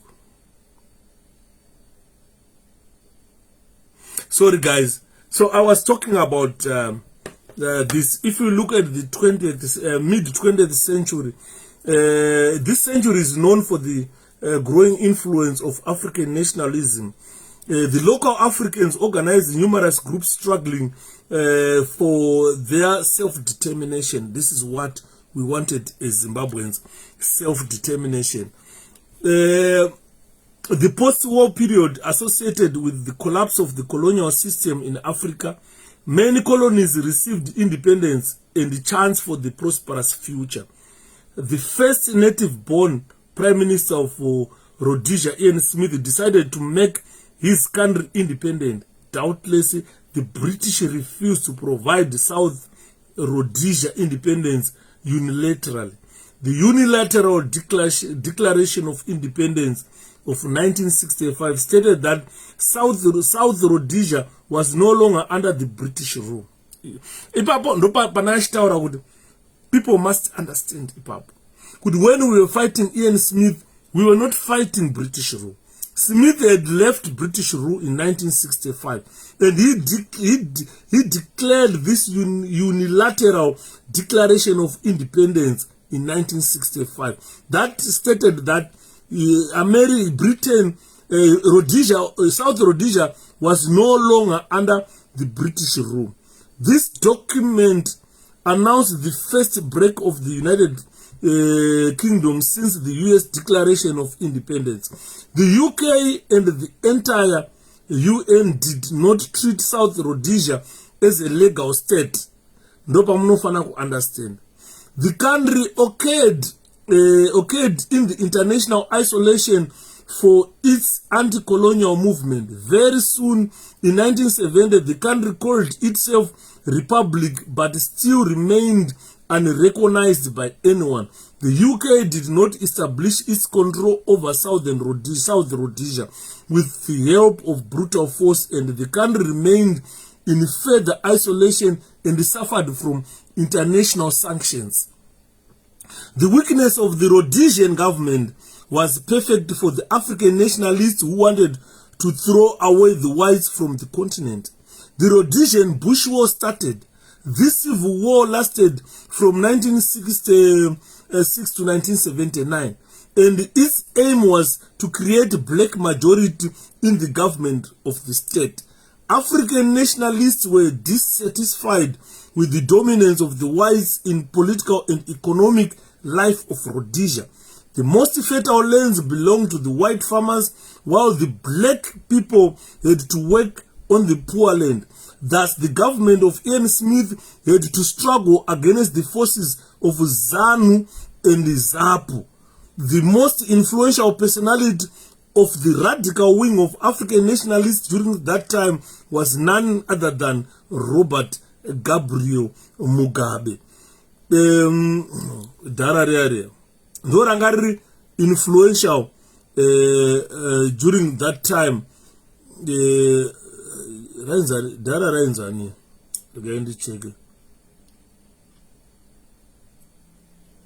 Ryan's Gabriel Robert Mugabe. Nationalists were supported by the free Africa states like China and the Soviet Union. Ian Smith and his Rhodesian security forces were supported by South Africa Army, the apartheid, the Bothak Army. Therefore, it is impossible to say that the Rhodesian Bush War was a local military conflict of civil war. Many countries were interested in the result of this war that was won by the left-wing nationalistic forces. Robert Mugabe, being the most recognizable representative of African nationalists, became Prime Minister and then President of Zimbabwe. He made his mind to act in the same severe way applied by the British imperialists in the 19th and 20th century. He began to prosecute and persecute the white population of Zimbabwe instead of building a prosperous, socially equal state. So this is the rough draft that I was trying to make sure that people understand the history of Zimbabwe. If you don't understand this type of history of Zimbabwe, you cannot understand how Zimbabwe gained independence, why Zimbabwe gained independence. There is propaganda overdrive or overdose by the likes of Nick Mangwana that we were fighting the British during the War of Liberation, which is not true. We never fought the British, but we fought the Rhodesians because Britain had nothing to do with the Rhodesian government, to the extent that we ended up fighting the Rhodesia government to gain independence from them. Saka Murugona, ladies and gentlemen, I am not going to take long. Let me go into the accident that happened.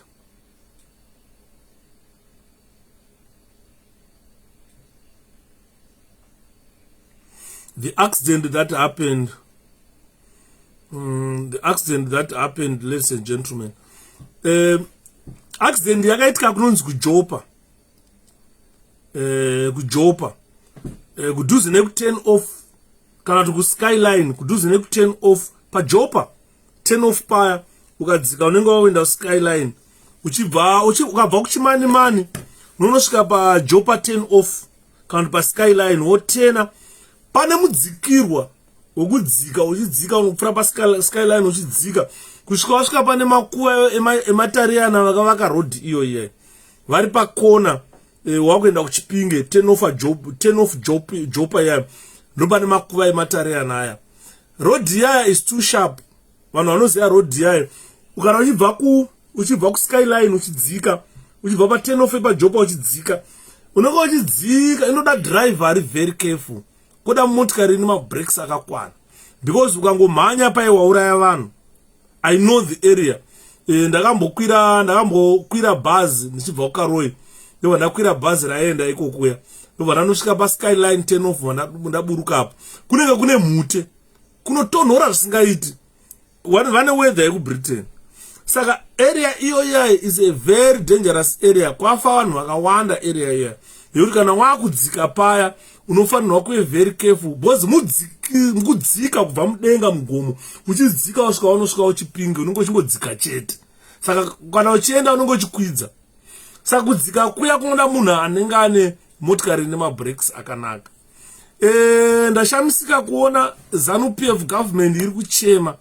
Pano mukatarisa pa accident yayi hapana kuya ambulance, hapana kuya firefighters, hapana kuya chipa. Ndaona vanhu vanga vachitakurwa nevanhu vasingazive first aid, vanga vachingonhonga vanhu vachikanda apa kana kuti tizive kuti afa here kana tizive kuti haana kufa here.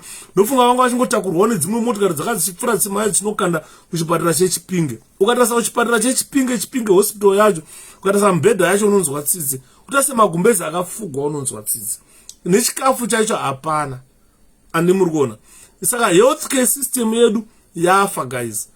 Ukanzwa vanhu vakutaura zano kana vachitaura vachituka hopo ching'ono, vanenge vari kutuka hopo ching'ono, vane zvavari kuita munyika yeZimbabwe. Definitely hapana chavari kuita. Ukatarisa situation yandaona kuchipinge hospital kwacho unochema musodzi kuti vana veZimbabwe here vari kurara pakadai so, vana veZimbabwe here vasina chekudya, hapana kana nebandage, hapana kana nemapainkillers. Munhu ungonosvika orara paya kumazi. Andimona dambudziko rinenge rarapo varume, problem inenge yavapo iproblem yekuti vanhu avaita accident vari mubhaziri vaita accident. Vanhu vapi vaita accident? Tiri kutarisa tikuona vanhu veZCC, vanhu vembungo inotungamirwa nembavha. Mbavha inonzi Bishop Mutendi. Ndo imwe nyaya yandirwadza kuti vanhu vafa kuma 34 35 vanhu vafa vachienda kumasvingo kunoungana pambavha inonzi Bishop Mutendi. Chinondinetsa ndechekutaura kuti kana tichinamata isitonamata chechi dzemweya, mweya mutsvene waMwari pawakauya uchitaura kuti maakuenda kumasvingo, hauna kutaurira here kuti muri kunosangana netsaona mberi? Kana usina kuya kuzokutaurirai, ibvai pamuri kunamata hapana mweya mutsvene waMwari.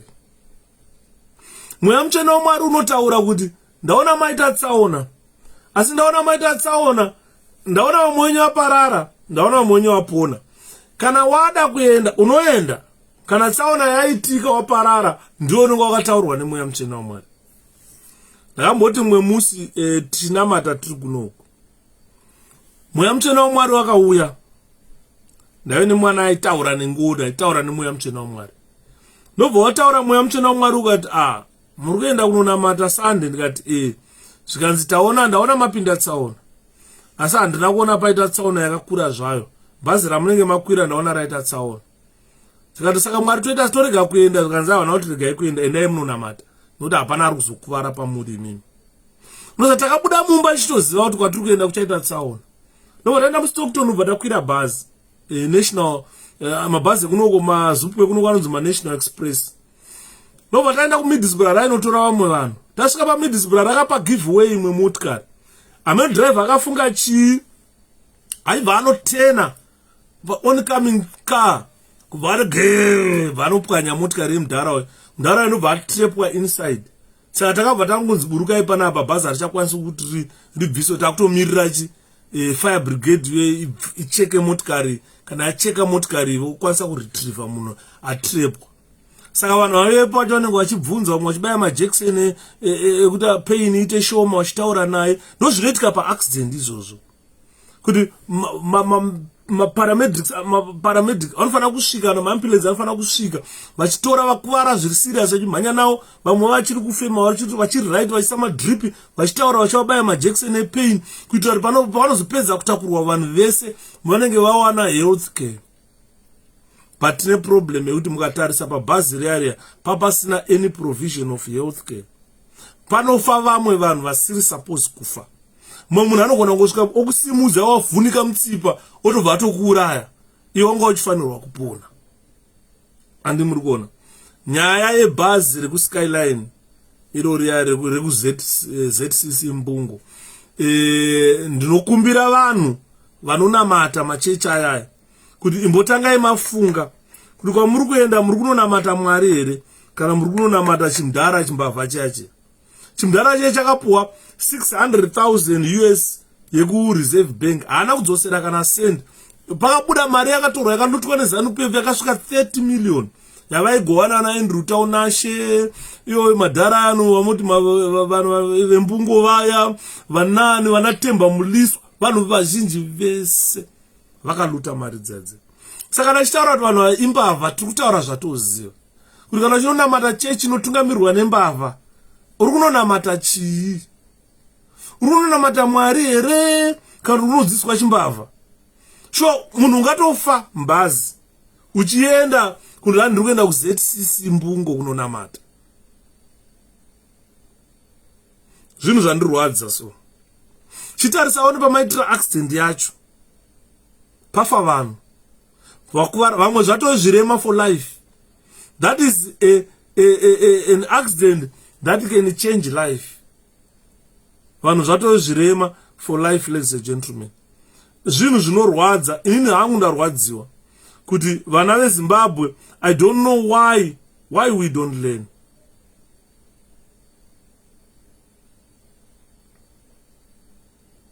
I don't know why Zimbabweans don't learn.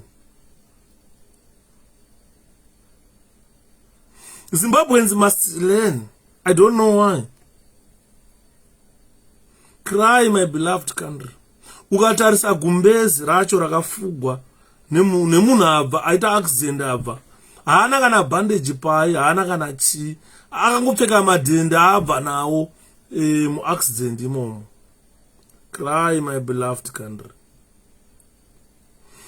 Saka ndiri kutaurirai kuti varume, it's high time we vote President Nelson Chamisa. Kana usati make your mind who to vote for in 2023, we need to vote President Nelson Chamisa. Ndakukumbirai vana veZimbabwe. The vote for Chamisa is not going to change Shepherd Yuda's life. Inini muri kuona pandakagara pana vakadontarisa. Ndutorwisa matama yapere nduonde. Ndutozvinyima kudya, kuzozvinyima food nduonde. Ndosikara nichirova muteuro.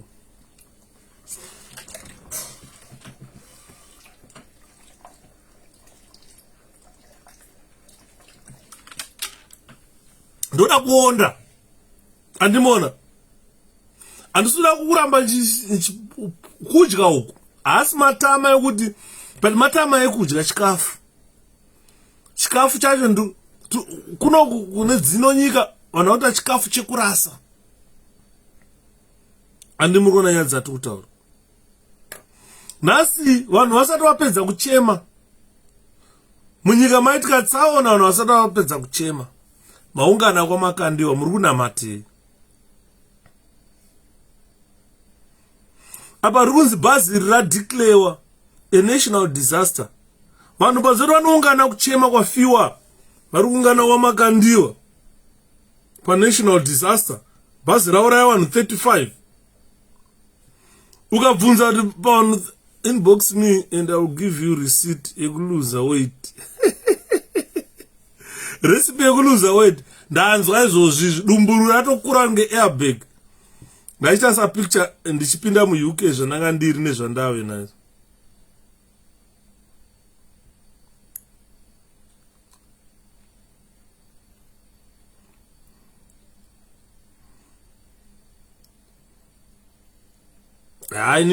Inini zvangu varume. Inini zvangu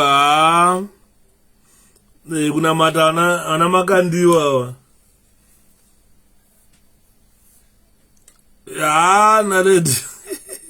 As yes, we are together in fasting. Our people need to be free. Definitely. Ndosaka mwana ndati. Ukada kuona the cause of that accident. Vananiki mangwana vatomhanya unyoranzi mabreaker failure. Ndikati yanga investigate wanguvai.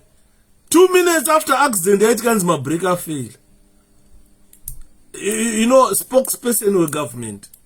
Arutari mabrakes are failure. 2 minutes after the accident, wangoziva mabrakes are failure nguvai. Wangoziva herodi ari kumhanya driver anga achimhanya speed yakaita sei. Uruziva zvasangana nazvo mberi here driver.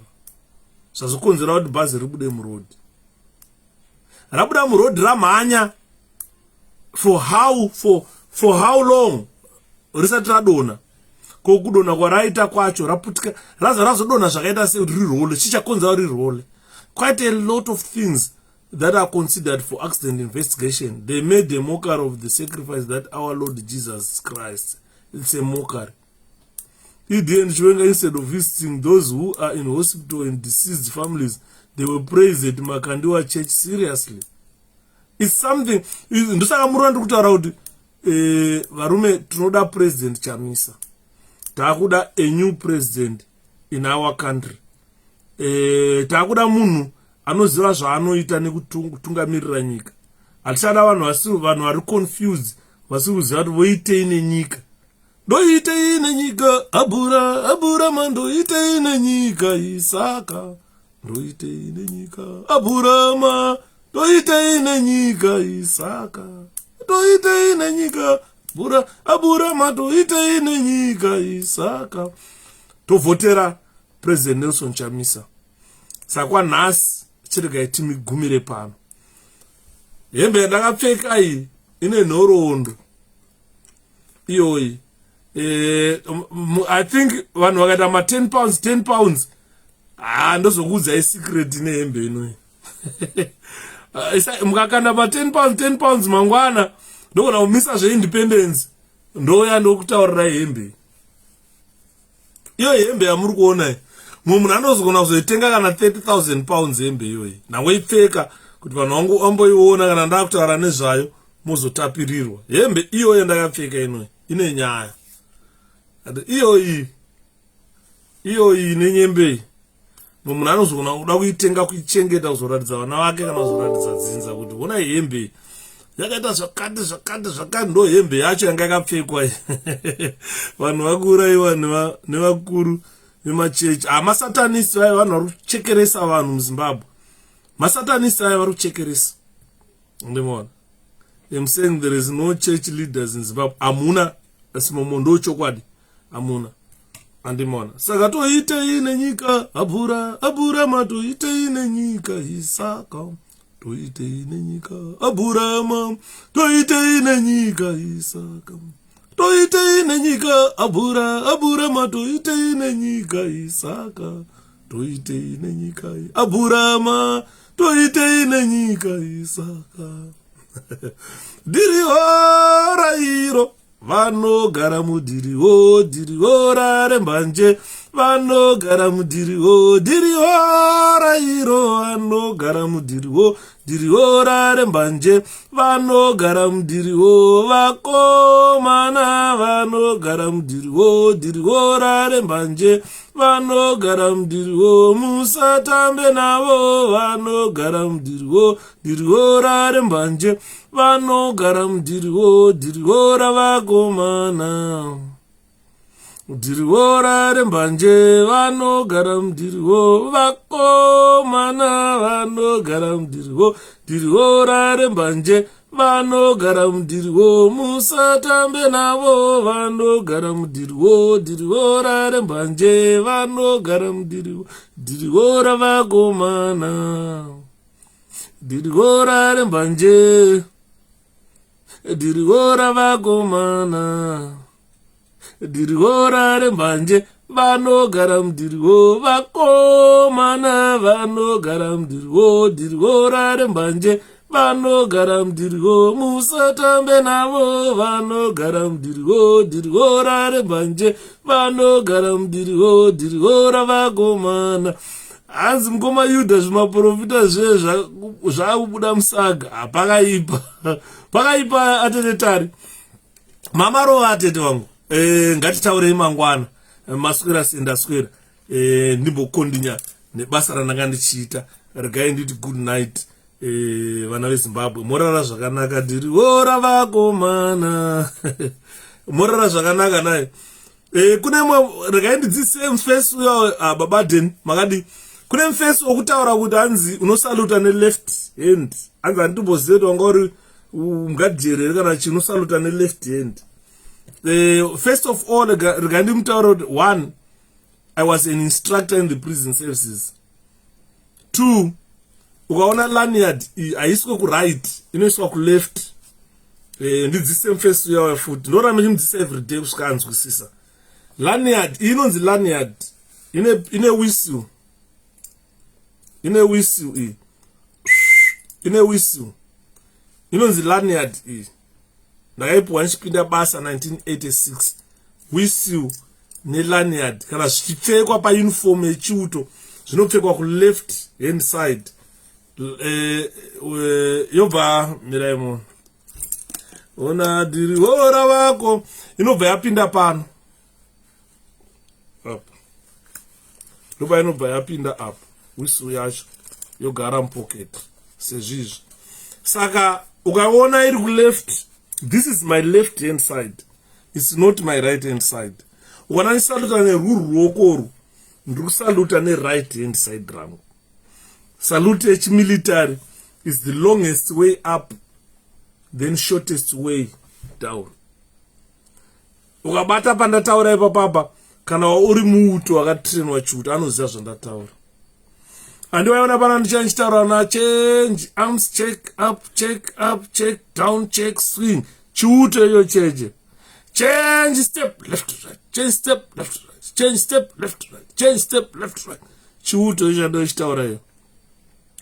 Change arms, uchimacha, change arms, check up, check down, check swing. Ukanada kutaura present, arms up, do that up, do that up. Idriro, haungarizive roro.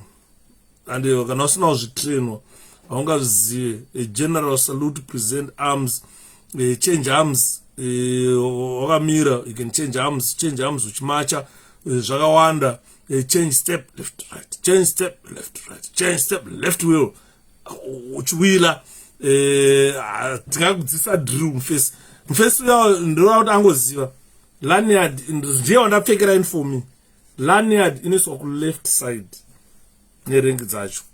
Salute yacho nosaluta neruoko rwerudyi, handisalute left hand, nosaluta right hand. This is my right hand, this is my left hand. Kune lanyard iyi I think ndamubatsira kuti azonzwisisa, ndomisira pa YouTube azoziva zvandachitaura naye. Imi morara zvakanaka, tosangana mangwana. Edi Ndebele, good night.